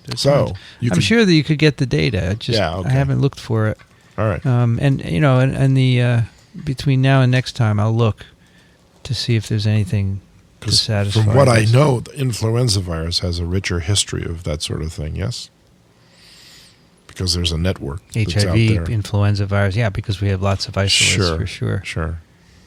I just searched PubMed for poliovirus. Oh, I spelled it wrong. That's why. I was saying I only got one paper, but that's because in the paper it's... All right, so I searched for poliovirus clade, right? Yeah. And I get 3 papers. How recent? 2013. So, I don't know if people use clade for polio, but it's just a sequence comparison thing, so they should be out there. All right, let's move on. Our second sponsor for this episode of TWiV is the ASM Education Department, and they would like to point your attention to their Journal of Microbiology and Biology Education, and in the recent issue there is a special section about ethics in science. It's a 45-article section covering the responsible conduct of research, ethics in education, publishing and authorship, and ways to incorporate ethics into STEM education. And these are articles that you can use to come up with ethics-related activities in a class or a laboratory setting. And they have articles about why responsible conduct of research training is needed, how to incorporate training into your environment, and how to point out the influences like money, competition, authorship that could make things go awry. Hey, did you hear, speaking of responsible conduct of research, on April 1st, and this is not a joke, an article on how to avoid plagiarism in publishing was withdrawn due to... Plagiarism, no kidding. Yes, I saw that. Unbelievable. And it wasn't an April Fool's joke either. Anyway, this issue you can find at jmbe.asm.org. Check it out. All right. Now, we have a few rather long emails, and I would suggest that we try and, paraphrase. Good idea. What do you think? We don't have to read every sentence, but try and come up with the essences. So let me do the following. I'm going to read the first one, and then we'll put Kathy on Claudia, the second one. You can look at it while I'm reading. Right. And then Alan can do Mary's, okay? Okay. You can mute me while I'm reading this. You can do your thing. Steve writes, I'm interested to hear the recommendation to look at the Sandung Cave fly-through. Remember that, Dickson? That was my pick. Yeah, but would you also let listeners know that the cave is already threatened by developers who want, for starters, to build a cable car route through it? There really is nothing in nature that is sacred to or safe from developers and other business interests. And he provides a link for that story. Also, I was interested to hear the follow-up to last week's comment on the ME research findings. I did feel that Dickson was a little uninformed, but I know he meant well. You have a fan, Dickson. Thank you. The letter that was read out from Jenny Steve. was very good in explaining most of the situation for sufferers like myself, 30 years old, and now mostly bedbound and in constant pain and vanishing strength that no doctor cares to investigate properly. The advice you were given regarding your son was very wise. Whatever names are given to illnesses, they only serve to excuse the average medical practitioner from responsibility for digging deeper. Don't think progress in the field will make any difference to your physicians. I waited a year to see an expert neurologist, but he just decided that my ME diagnosis of 30 years was wrong. My brother, so he tells a story about how he went to that physician, and the physician said, no, you don't have anything.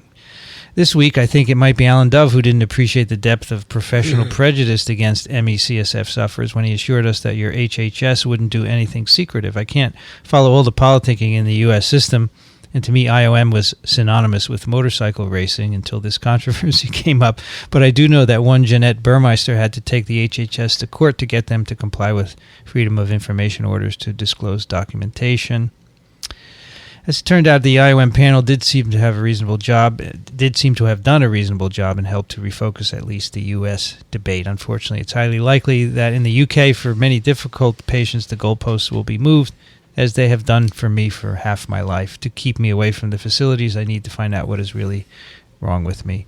There is very little sign of the scientific method in medical practice. Until that is made to change, there will always be ME/CSF, CFS, and other MUS, because what we actually have is a pandemic of IPDS, ignorant patronizing doctor syndrome.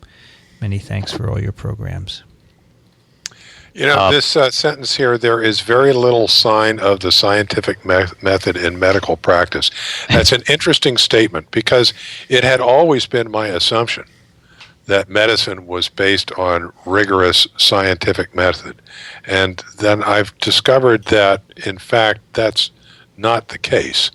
They distinguish a lot of, there's this concept of evidence-based medicine, okay, as being a particular type of medicine that is vetted thoroughly through, appropriate scientific methods. And then there's a whole lot of other medicine that is other than evidence-based medicine, sort of, I suppose, experience-based medicine. I can even look this up because I think they have categories, but it's an interesting idea. Well, the practice of medicine is not scientific method at all, right? Right. It's not meant to be, but they have to incorporate what, research provides, although sometimes it takes a while for it to filter down, right? Yeah, and a lot of science, a lot of medicine, it didn't really grow out of science. It didn't really come from science. Mm-hmm. It came from a different direction. Yeah, that's true. I'm thinking of vaccines and antivirals, right? Right, but in diseases that are harder to figure out, or that we haven't figured out, like CFS. Yeah. You're running up against, what do you do with this patient? What are we going to be able to treat here? And that's unfortunate if you're that patient. Yeah. But that's the nature of medicine. Well, I think that when you don't know what's wrong, one of the best things you can do is be compassionate and not dismissive. Yes. And a lot of the stories I hear sound dismissive. And I must say that in all the physicians we've gone to with my son, that none of them were really dismissive. They came up empty. But, unfortunately, a lot of these patients have the opposite experience, which shouldn't be. You should be trained to be compassionate as a physician, even if you can't figure out what's wrong, and be nice, and that really helps, and suggest things that might be done. But, the problem is that everyone's too busy now, and they don't want to spend more than whatever the 30 minutes of consultation time. Well, it's not that they don't want to spend it. It's that if they do, then their boss is going to be on them like white on rice, saying, why did you not only see 4 patients an hour, and you got to get your billable time up, otherwise we can't keep the lights on because of all the Medicare cuts. The only other thing I would ask is I would ask that Steve maybe go back and re-listen to the first part of what I said with the HHS controversy. I did not assure you that your HHS would not do anything secretive. I believe I led into it by saying that I was not familiar with the details of this particular case. However, very, very frequently when advocates on an issue say that something was done, quote unquote, in secret, with the implication that there was wrongdoing, further investigation reveals that there's not much of a story there. So that was what I was saying. Okay. Are you next, Alan? No, I think... who's next? So Kathy. Kathy's next? Oh. Yes. Gee, I thought you were making notes, and that was you, Mao. Alan is making notes on the next email. Cool. Yes. All right, Kathy, sorry. So I will read all of Claudia's, and then she has this additional document, and I will summarize from that. Okay. Hi, Vincent. In listening to the recent TWiV podcast about ME/CFS, it was clear that your guests were uninformed about the disease and had not familiarized themselves with the recently published Institute of Medicine IOM report. They expressed skepticism that ME/CFS is an established medical disease and incorrectly believe that there's no clinical diagnostic criteria, and worse yet, that patient subjects are self-diagnosed. With more than 17 million adult men, women, and children diagnosed worldwide, it's frustrating and surprising that so many well-respected people in science and medicine continue to propagate misinformation and wrong beliefs about this disease. So, sideline here, the 17 million worldwide is a new number to me, and I have no reason to doubt it, but I haven't seen that before. The obviously uninformed, biased, insulting, and dismissive tone presented by your guest did not go unnoticed. Many inaccurate, assumptive comments were made, some of which you quickly addressed, but others were left hanging due to the timeline of the program and through no fault of yours. So I think she's talking to you, Dickson. So, and this was specifically with reference to 329, and it came in probably before she had listened to 330, where Dickson wore his hair shirt and so forth. But okay, after listening, I felt I had 2 choices. One was to carry resentment, anger, and frustration about yet another scientist spreading misconceptions about ME/CFS and its patient population, parentheses, and I'm not referring to you, or instead to treat this as a teaching moment. I was diagnosed with ME/CFS by a rheumatologist 10 years ago after seeing many specialists and undergoing many tests. After enduring years of struggling to understand what was causing me to lose my ability to participate in all the wonderful, adventurous life activities my body had previously tolerated. In this regard, I am not different from the majority of other patients. I'm a former audiologist, highly educated, former competitive athlete, volunteer, and I enjoyed international travel with my husband. This is a short list of things my body will no longer tolerate since I became sick with ME/CFS. Now, I'm mostly a homebound patient advocate trying to create awareness and change. Oh, and I dabble in art, yoga, and meditation. I appreciate all you do to find answers about this disease, and I sincerely hope you find some for your son. Respectfully, Claudia. So then she includes a large document where she quotes several things from the IOM report. And I have to say that at the time when this came up on the TWiV schedule, I hadn't been able to look at the IOM report, but I have watched the release video of the IOM report, which is I think it was about an hour long. So I feel like I've at least done a little more homework on this. Anyway, Claudia quotes, patients from the IOM report, patients with ME/CFS have been found to be more functionally impaired than those with other disabling illnesses, including type 2 diabetes, congestive heart failure, hypertension, depression, multiple sclerosis, and end-stage renal disease. Symptoms can be severe enough to preclude patients from completing everyday tasks, and 25 to 29% of patients report being housebound or bedbound. These data may underrepresent the extent of the problem by excluding those who are undiagnosed or unable to access health care. The direct and indirect economic costs of ME/CFS to society have been estimated at $17 to $24 billion annually, $9 billion of which has been attributed to lost household and labor force productivity. So that's all from the report, right? It's all from the report. Yeah. And regarding patients enrolled in the study, she pointed out, as I did, I think last week, so that you can be sure that these patient subjects were correctly identified and were not self-diagnosed. The IOM committee completed the most comprehensive literature review on this disease and concluded that there is a clear presentation, and they used those core symptoms to create the clinical criteria, and that it's not a diagnosis of exclusion. In multiple surveys, 66 to 77% of patients have reported that it took longer than a year to get a diagnosis, and about 29% have reported that it took longer than 5 years. The patient community was not alone in their effort to protest the IOM process. The letter signed by 50 expert researcher clinicians was sent to NIH protesting the application of the IOM process for this disease because the contract was solidified with no stakeholder input. And then she points out that it's billable for reimbursement with a particular code under diseases of the nervous system, and it's categorized by the WHO as neurological.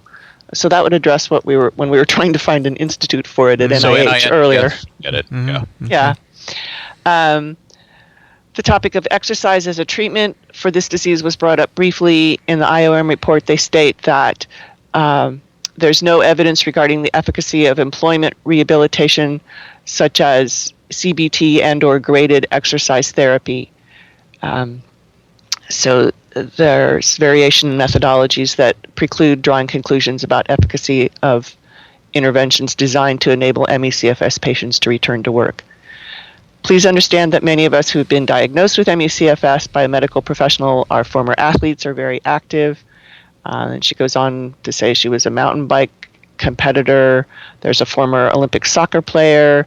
We are not lazy, inactive, deconditioned, depressed people looking for a way to sit on a couch. Although there's currently no known cause, no approved treatment, and no cure for our disease, we remain hopeful that by increasing awareness and through educating the medical and scientific community and increased funding, that the millions of adult men and women and pediatric patients will someday be able to return to previous productive lives. Well, Dickson, you really opened a wound here. I mean, I understand, we're not experts. I didn't actually do that. I deeply apologized for my lack of attention the last time. So this letter is not directed at me. Thank you, Vincent. Well, okay. It may have come in before your hair shirt. You're going to have to check the date on that. It's okay. It doesn't matter. We're in this show together. Right. Yes. I take the blame for everything. I'm learning a lot just by listening. I mean, it's great that these individuals want to tell us this. I think it's tremendous that we have this kind of response. And I just want to emphasize again, we're not experts on this, but we do want to far from it try and address papers that are somewhat in our area. We didn't read the IOM report for sure.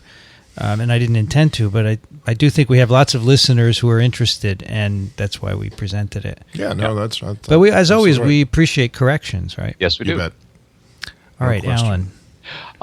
So Mary writes, while I thank you for being willing to discuss my disease, myalgic encephalomyelitis, ME, on your show, I was rather taken aback by the number of times I heard chuckles and laughter, and in the second show, after reading Jenny Spatila's comments out loud, the phrase, "Oh, I just don't believe that." I'm sorry if we came off that way. Yeah, we do laugh a lot, but it's not because we're making fun. No, of we're not. anything. We're not. No, we laugh while doing the show, but it's not. It's not. So certainly not aimed at our audience. There, I just usually at each other. Mostly aimed at Dickson. That's right. Yes, that's right. In fact, just a moment ago, Since when I said I'm I think they're talking to you, color coordinator for this show, rather than the chief virologist. That's true. Mary goes on, says, no matter how much Jenny explained, she was left to explain still more. And Mary recounts what seems to be a fairly familiar experience for a lot of folks who have ended up with this condition, with difficulty in getting diagnoses acknowledged. She says she was one of the first patients found to have this 37 kilodalton RNase L defect, which I'm not familiar with this, but I'm assuming this is another biomarker that was maybe found at some point? Yeah, it's my recollection is that was proximal to the that stirred up the whole XMRV thing to start with. Yeah. Okay. Because I think that there was an integration near that or something like that that triggered the XMRV thing. Right. Okay. There was an RNA cell polymorphism that they picked up in these prostate cancers, and it had been seen before, and that's where they made the association. And I think ultimately that association was disproven.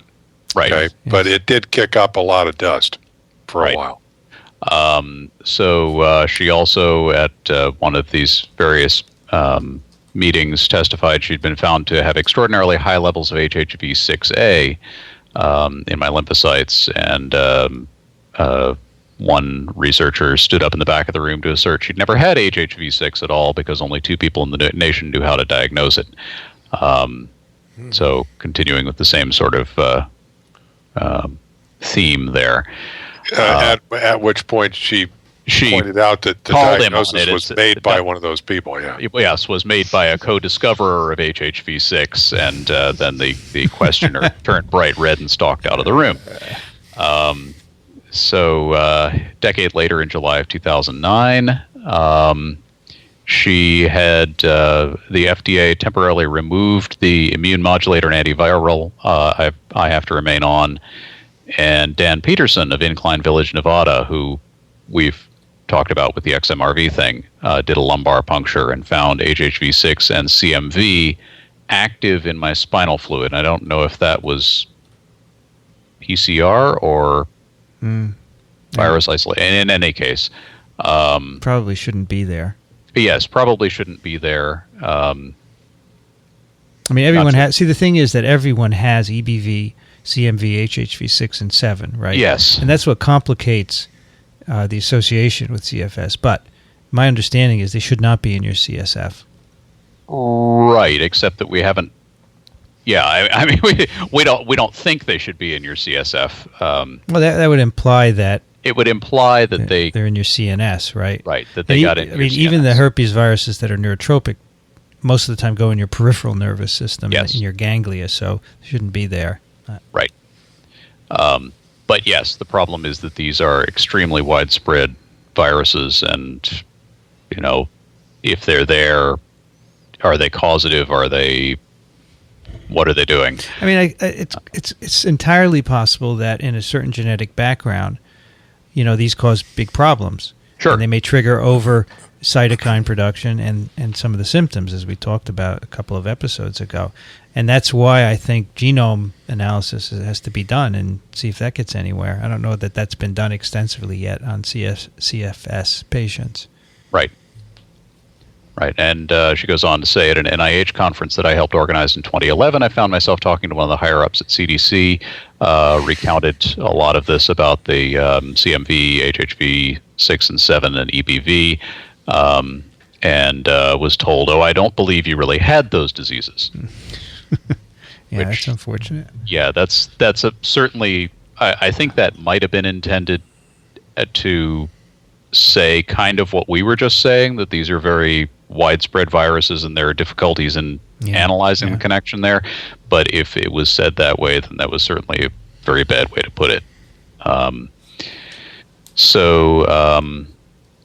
Let's see. So we get this a lot. I don't believe that.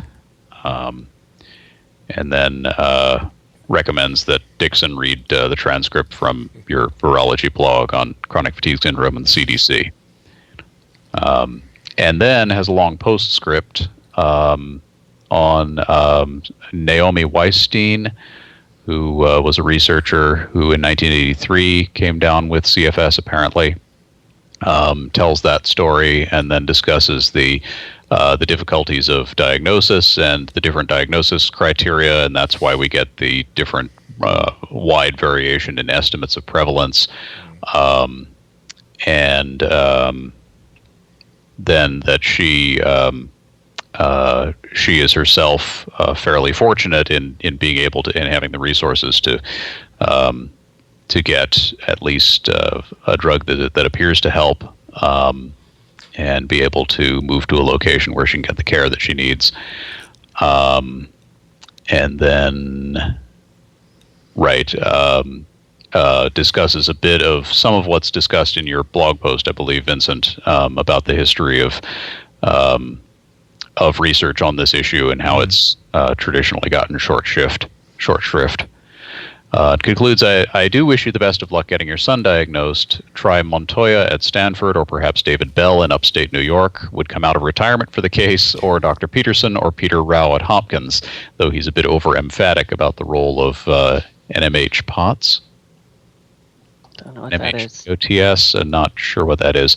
Or come out here to Tahoe. We'll take care of him, and you and your wife will get a vacation. I hope he does not have what I have. NMH is neurally mediated hypotension, and POTS is positional orthostatic tachycardia syndrome. Ah, okay. Actually, someone wanted to do a POTS test on my son. That's right.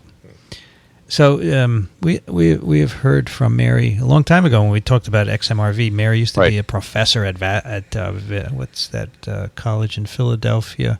Oh, darn, Villanova. Sorry.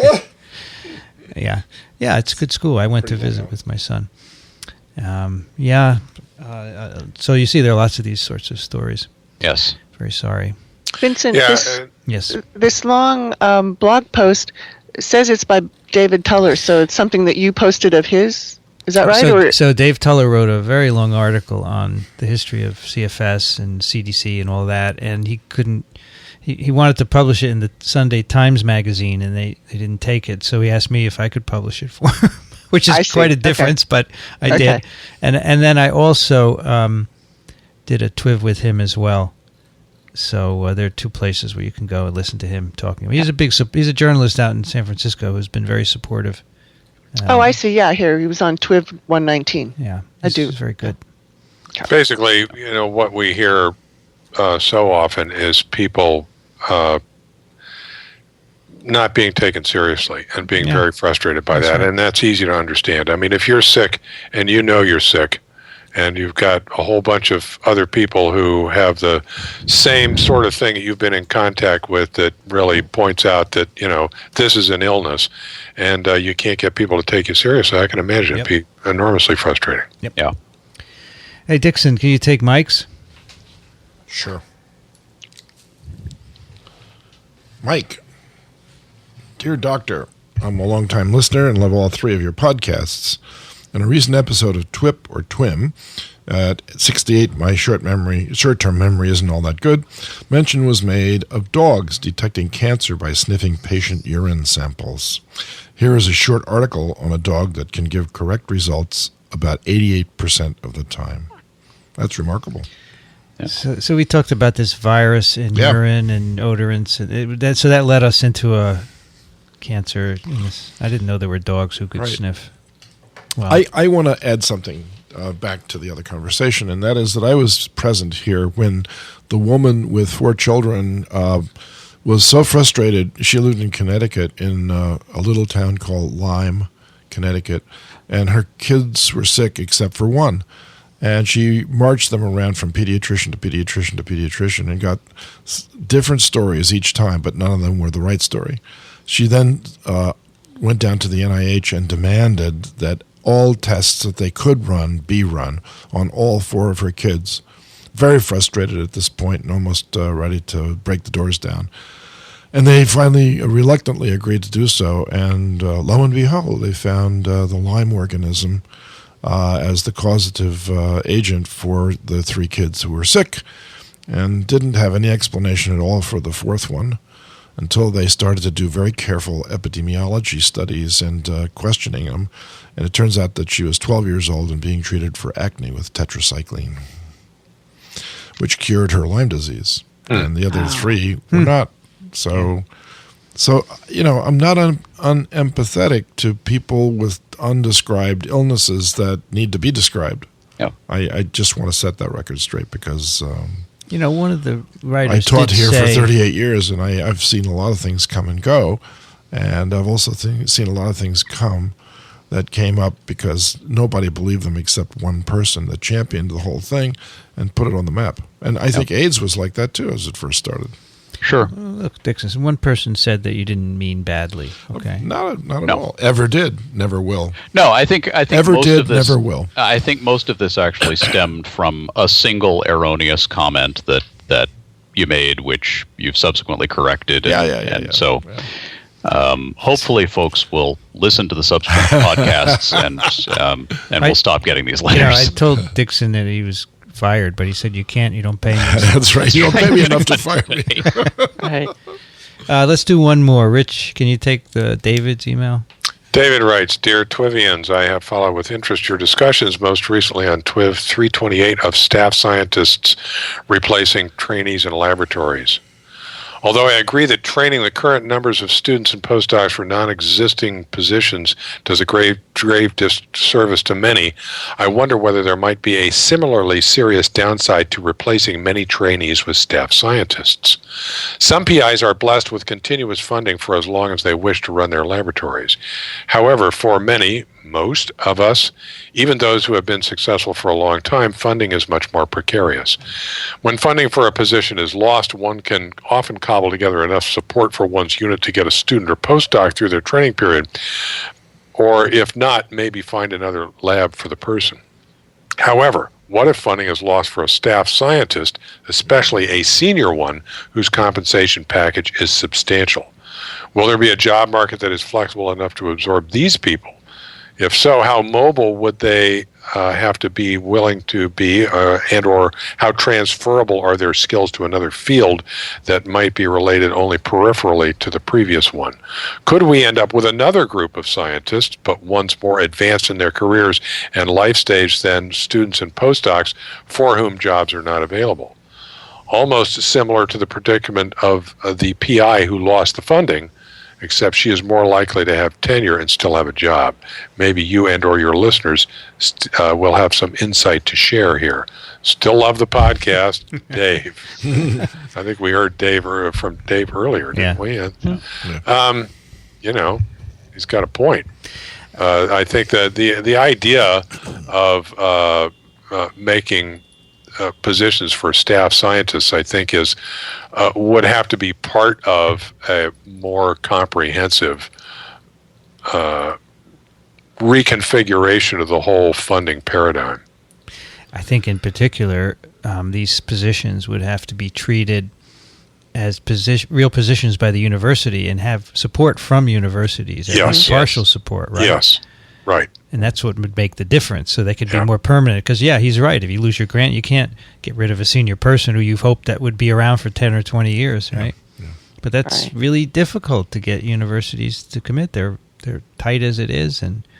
Well, they're tight because they've been conditioned by 50 years of being at the government trough. I agree. I mean, it's like defense contractors. You can't just say we're going to turn off the spigot now. Yeah.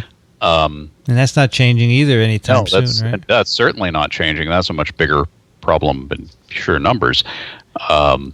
So in a case like this, the one thing that would help considerably, I think, is if you shrank the total population of people in these types of positions to a level that was likely to be sustainable, assuming flatlined NIH budgets, which is the new reality that we apparently live in. Then there would at least be enough demand to absorb whatever supply is out there, and that's the big problem in the PhD labor market right now, is that there's this huge glut of qualified people, and there just aren't enough positions for them. And if we could shrink the if we could turn down the volume a little bit on the production line, then that might help. Yeah, that's another tough one to deal with.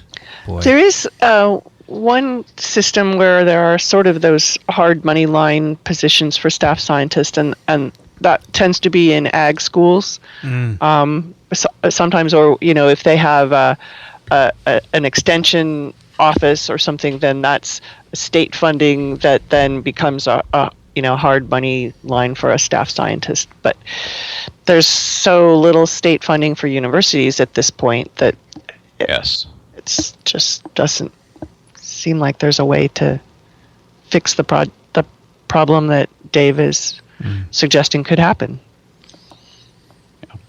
All right. Well, on that sad note, Yes. let's move to some picks.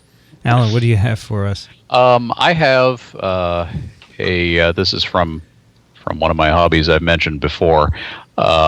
So periodically people will set up a special event ham radio station to honor some particular event, and they'll get a special call sign from their national licensing authority, and these are sometimes done for a day or two for some major anniversary, the D-Day invasion or what have you, and other times there'll be one that the event goes the whole year, and they're taking the anniversary of some major historical thing.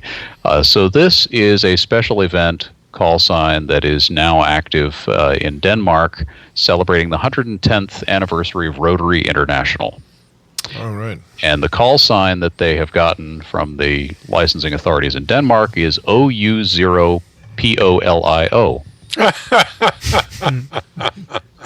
That's great. They are periodically on the air, and I provided 2 links. The second one is for this site that if you're a ham operator and you're on the air and you contact somebody, you can post it online, so in case other people want to contact that individual, they know what frequency to go to. So I've been monitoring this periodically. I have to work these guys at some point. They're going to be active all year. So I've kind of been stalking them, and hopefully I'll be able to contact them. Usually what these folks are also doing is special event station will send a special postcard if you've successfully contacted them. So people will collect these postcards, which I don't generally do, but this is one that I definitely want. What's the frequency, Alan? The same one Kenneth is on. Oh, you got it. Wonderful. Dixon never gets that when I tell him. No, most recently they were on 20 meters, but that was a couple of days ago. So Dixon doesn't get a lot of things. Don't worry about that. Oh, Dixon, come on. We're just playing with you. Really? Yeah, don't be sad. Come on. I'm not sad. You're crying. No, I'm not. Okay. No tears. So what do the OU0, those are just call letters, right? That's the prefix for stations in Denmark. Okay. My call sign is N3IMU. The N3 that's the prefix for the prefix that was being given out for call signs when I was licensed in Maryland. Okay. I thought the 0 had to do with zero polio. Yeah, that is in fact, in many countries you can choose from multiple numbers, and I think they probably deliberately chose the 0 for that reason. Yes. Neat. So you haven't talked to any of these guys, right? I have not contacted this station yet, but You're going to do it? I've been trying to. They keep being on the air when I'm not, so okay. As I say, I'm stalking them. Yeah. Rich, what do you have? There's a construction project. There's a construction project going on campus that I ride by every day, and it's got a couple of these tower cranes at it. These big tall things with a big cross piece and the counterweights and the whole bit.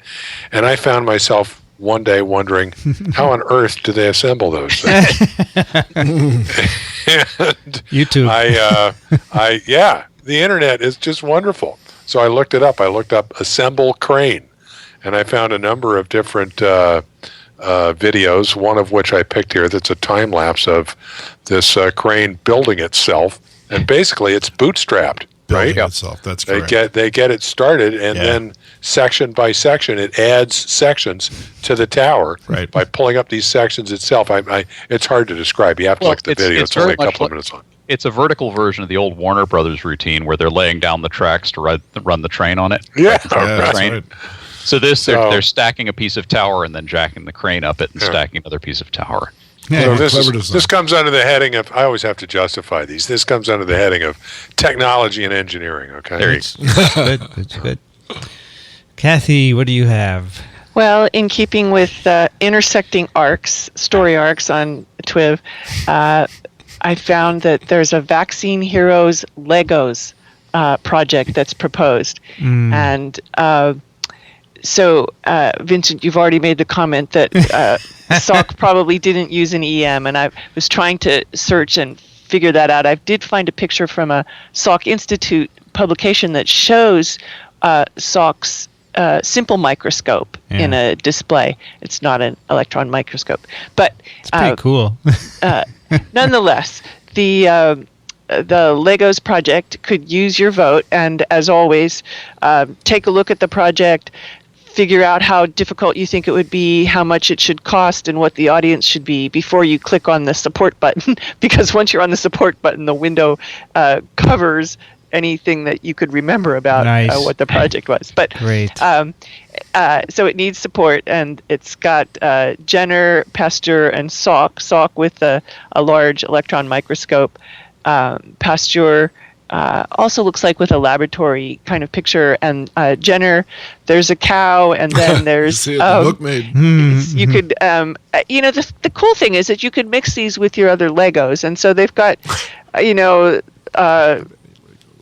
the truck going out into the wilds of Africa or somewhere. There's an elephant to show the actual vaccination. So I just thought it was kind of cool. This is great. This is fabulous. I think it's fabulous. Thought we should give them the TWiV bump. How many supporters do they need for this to work? They have 71 supporters so far. I think they need 10,000. Says here they need. Says here they've got 115. Yeah. It's up to 115, okay. But they need 10,000. Yeah. I think it's 10,000. It's a lot, but anyway, it's worth taking a look at. So people build these from their Lego sets, right? Is that the idea? Yeah. Well, this set would include, I think it was like 55 pieces, and so there's some very specific things that you would need, for instance, to put this electron microscope together. That might not be standard pieces. How do they actually make these pictures? Do they assemble them for their own these might parts? be computer generated. Oh, they're computer generated? Right. That's what I think. Yeah. Because I like the electron microscope. Looks like R2-D2. Yes. Oh, yeah. That's very cool. This is great. The comments are good. Here's a comment that says, I would also add Maurice Hillerman. Oh, nice. Good. Modern day, yeah. This is great. Yeah, I another one. I'd love as long as they don't have a Offit talking version of it. He'd have to censor it, right? When are they going to put together a TWiV Lego set? You know, we could all be wearing headsets and. Well, Kathy had a TWiV Lego set, right? I can see Vincent right here. With his Kathy gave us our set, and I have mine on my desk. Right. You have yours, Dickson, right? I sure do. The Fisherman. You betcha. It's very cool. I gave a talk at Penn last week about science communication, and I showed the Lego sets when I came to TWiV. I showed the Legos of each. I said, "This is Kathy and Rich and Dickson and Alan." And I don't know if they got it, but too bad. Oh, they must not have seen TWiV 300. Then. Yeah, right. Dickson, what do you have? I have a pick of the week that relates to a new exhibit that just opened at the American Museum of Natural History. Oh, yeah. Animals living in extreme conditions and doing extreme things. And here's a fish, the picture of a fish, and that's the belly of the fish, and it swallowed something 3 times the size of itself. Oh. The mouth that opens on this fish is heroic. It looks like you're going through the Lincoln Tunnel. What do you think it swallowed, Dickson? Another fish. There's always a bigger fish. This is the case of a little fish swallowing a big fish. Wow. Here's a cave spider that has such unique features that it actually catches its prey, not with its pedipalps, which is, of course, the poisonous part of the spider, but with its feet. It's got claws on the end of its feet, and it can catch them. The reason why they showed the Cecropia moth, I think, is because the antennae are so sensitive to pheromones that are given off during the mating season that they can detect a potential mate miles away. So we used to have a lot of Cecropia in Buffalo. Yeah. And we kind of raised them inside our screen porch. Yeah. And at the appropriate time of the season, the females in the screen porch, the outside of the screen porch would be plastered with males trying to get inside. But the weirdest one in this group is the tardigrade. Oh. And Vincent just reached the scanning electron micrograph of the tardigrade. There are 1,000 some odd species of this animal. It can live in near boiling water. It's found in Antarctica. It can go 10 years without even breathing almost. It's got a remarkable survivability. What is it? It's its own phylum. Is it an animal? It's supposedly an animal. I wonder if it has his viruses. Legs, right? Yeah, I wonder if it has viruses. No, of course it does, yeah. It almost looks like a mole of some sort, but weird. it's got 6 legs, so it can't be a mole, obviously. Right. How big is this? They're microscopic. Okay. This is like a dust mite or something. Yeah, size, a little bit the same size, but this is its own phylum of life. That's how different it is from everything else. Someone wrote into TWiV and asked us to do an episode on tardigrades, and I didn't look. There it I is. said, what the hell is a tardigrade? There it is. You got it. And the next one is even equally fascinating. These are blind cavefish that live in Thailand, and they can crawl up waterfalls based on the suction they create with their long pectoral and pelvic fins. Wow. It's amazing. Isn't that remarkable? So did you go to this exhibit, Dickson? I'm going to, though. You know I will, because it's right here in good old New York. Cool. Good. That's and neat. I noticed they only have an illustration of a mimic octopus. Probably I saw that. They tried a real one, but it snuck into a school group and left. There's a video on this one that's really quite amazing. Snuck into if you typed out mimic octopus on YouTube, you'll get some remarkable Yes. films. Nice. Very good, Dickson. Yeah. Well, how do you find these things? You just kind of... I do a lot of reading in my spare time, Vincent. Okay, that's fine. Yeah, you always come up with really cool things. Well, I'm glad you like I have 2 picks today. One is a blog post by Julie Pfeiffer over at The Tree of Life, which is a blog by Jonathan Eisen, who's a microbiology professor at UC Davis. And Julie has written a guest post called 4 Simple Tools to Promote Gender Balance at Conferences.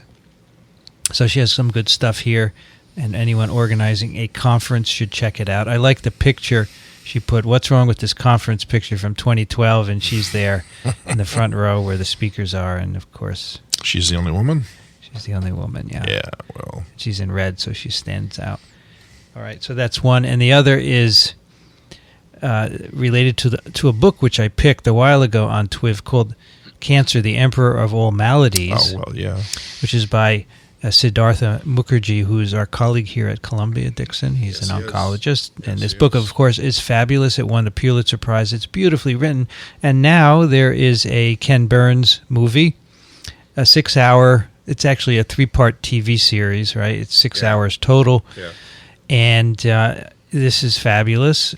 You can go to the website and actually watch the movie, although I don't know how long they'll keep it up there. Yeah. You can buy it at the PBS store. I bought it on iTunes last night. And, it's great. I've seen the last 2 episodes. How is it, Dickson? It's fabulous. You'll recognize a lot of people in there, including the guy that you used to work with, David Baltimore. Mm-hmm. They show him as a postdoc, as a middle-aged person, and then finally who he is today. And it's interesting to see how he's mellowed out over the years. And other people, too. They showed Peyton Rouse. When I was at Rockefeller, I don't mean to say that I've had so much experience and I'm that old, but I met Peyton Rouse while he was still alive. And one of his coworkers, after he passed away, inherited his laboratory, and he invited me in one day, and he said, "Would you like to see the chicken tumor?" And I just looked at him with my eyes wide open. He says, "Let me show it to you." And he opens this drawer of slides, and he reaches way into the back, and he pulls out this microscope slide, and there's a thin section of tissue on it. And he said, "That's the original tumor that the Long Island chicken farmer showed to Peyton Rouse that started this whole thing going."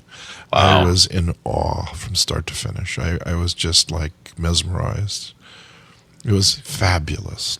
And this show is just fab. One of the features of this, and again I'm carrying on now, but let me please, you can edit it out if you'd like. I'm not going to edit. Starts at the total premise of cancer. We thought could have been caused by, and then they mention an infectious agent, the environment, or genetics. Right. And 3 groups formed around those principles, and they built walls between them, and none of those groups would talk to each other. And I can remember when Peyton Rouse published his paper on the virus as the causative agent for this tumor, he became the editor-in-chief for the Journal of Experimental Medicine. And the stories that people told about the way he used to review papers after that was anybody who wrote a paper that disagreed with a hypothesis was instantly rejected from the journal.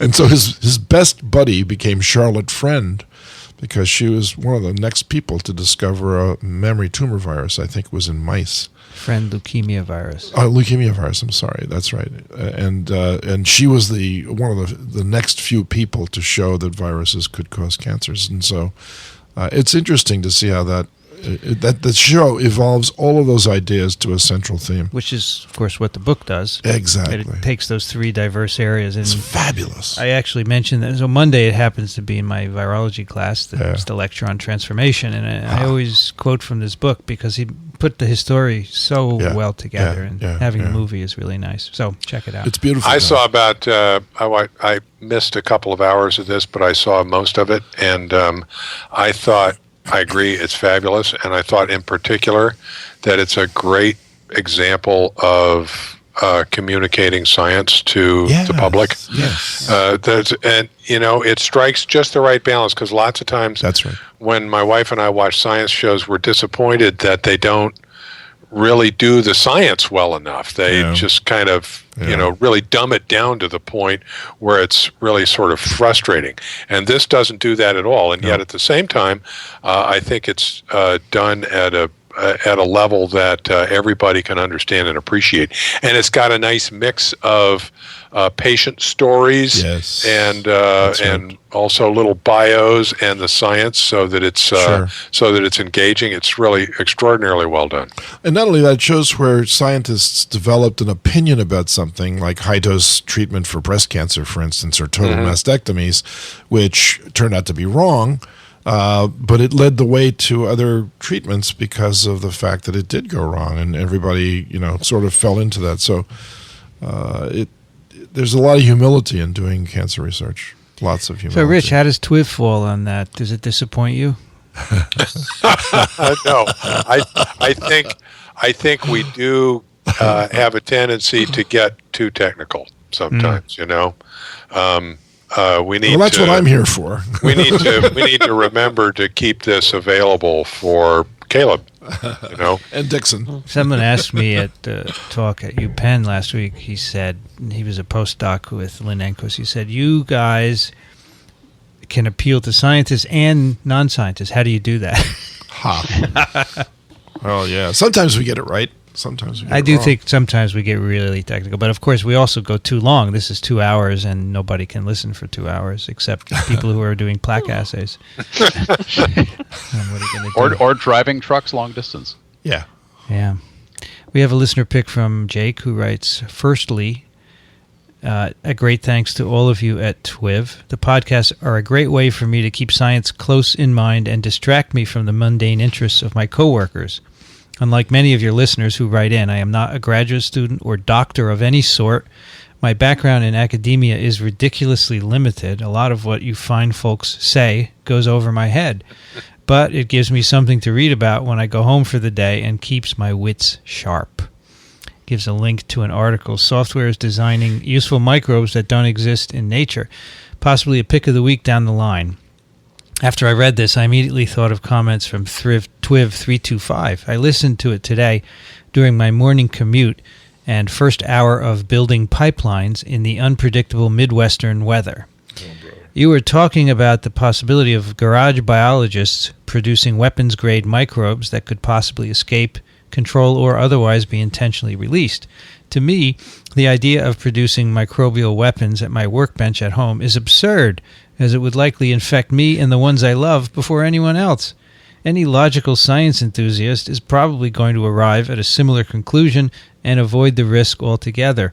With the work going on at DARPA regarding the forwarded article, I would much rather see the biological replacements for industrial chemical processes and other forward-looking things of that sort come from the garage.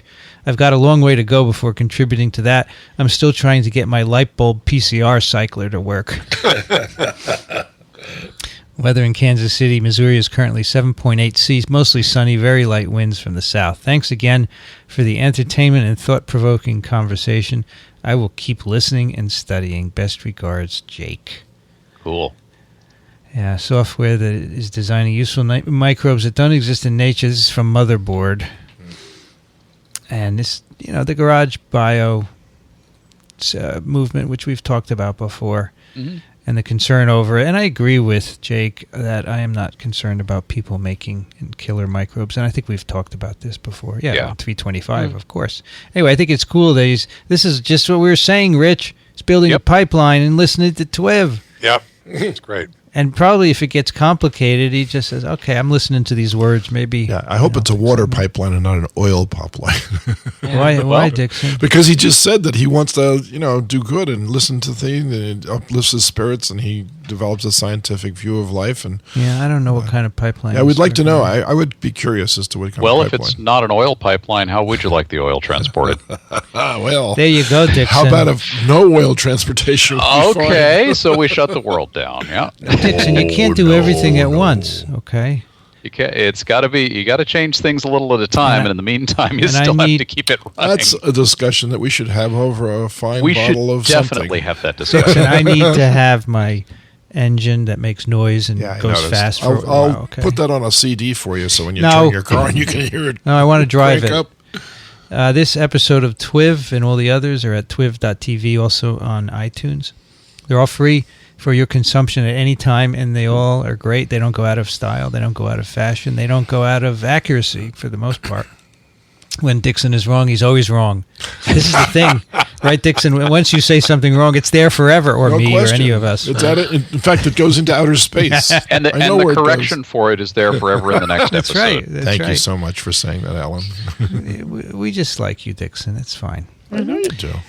You can send us your questions and comments. Please do so at twiv@twiv.tv. Dickson Despommier is at verticalfarm.com. Thank you, Dickson. You're welcome, Vincent. Always a pleasure, right?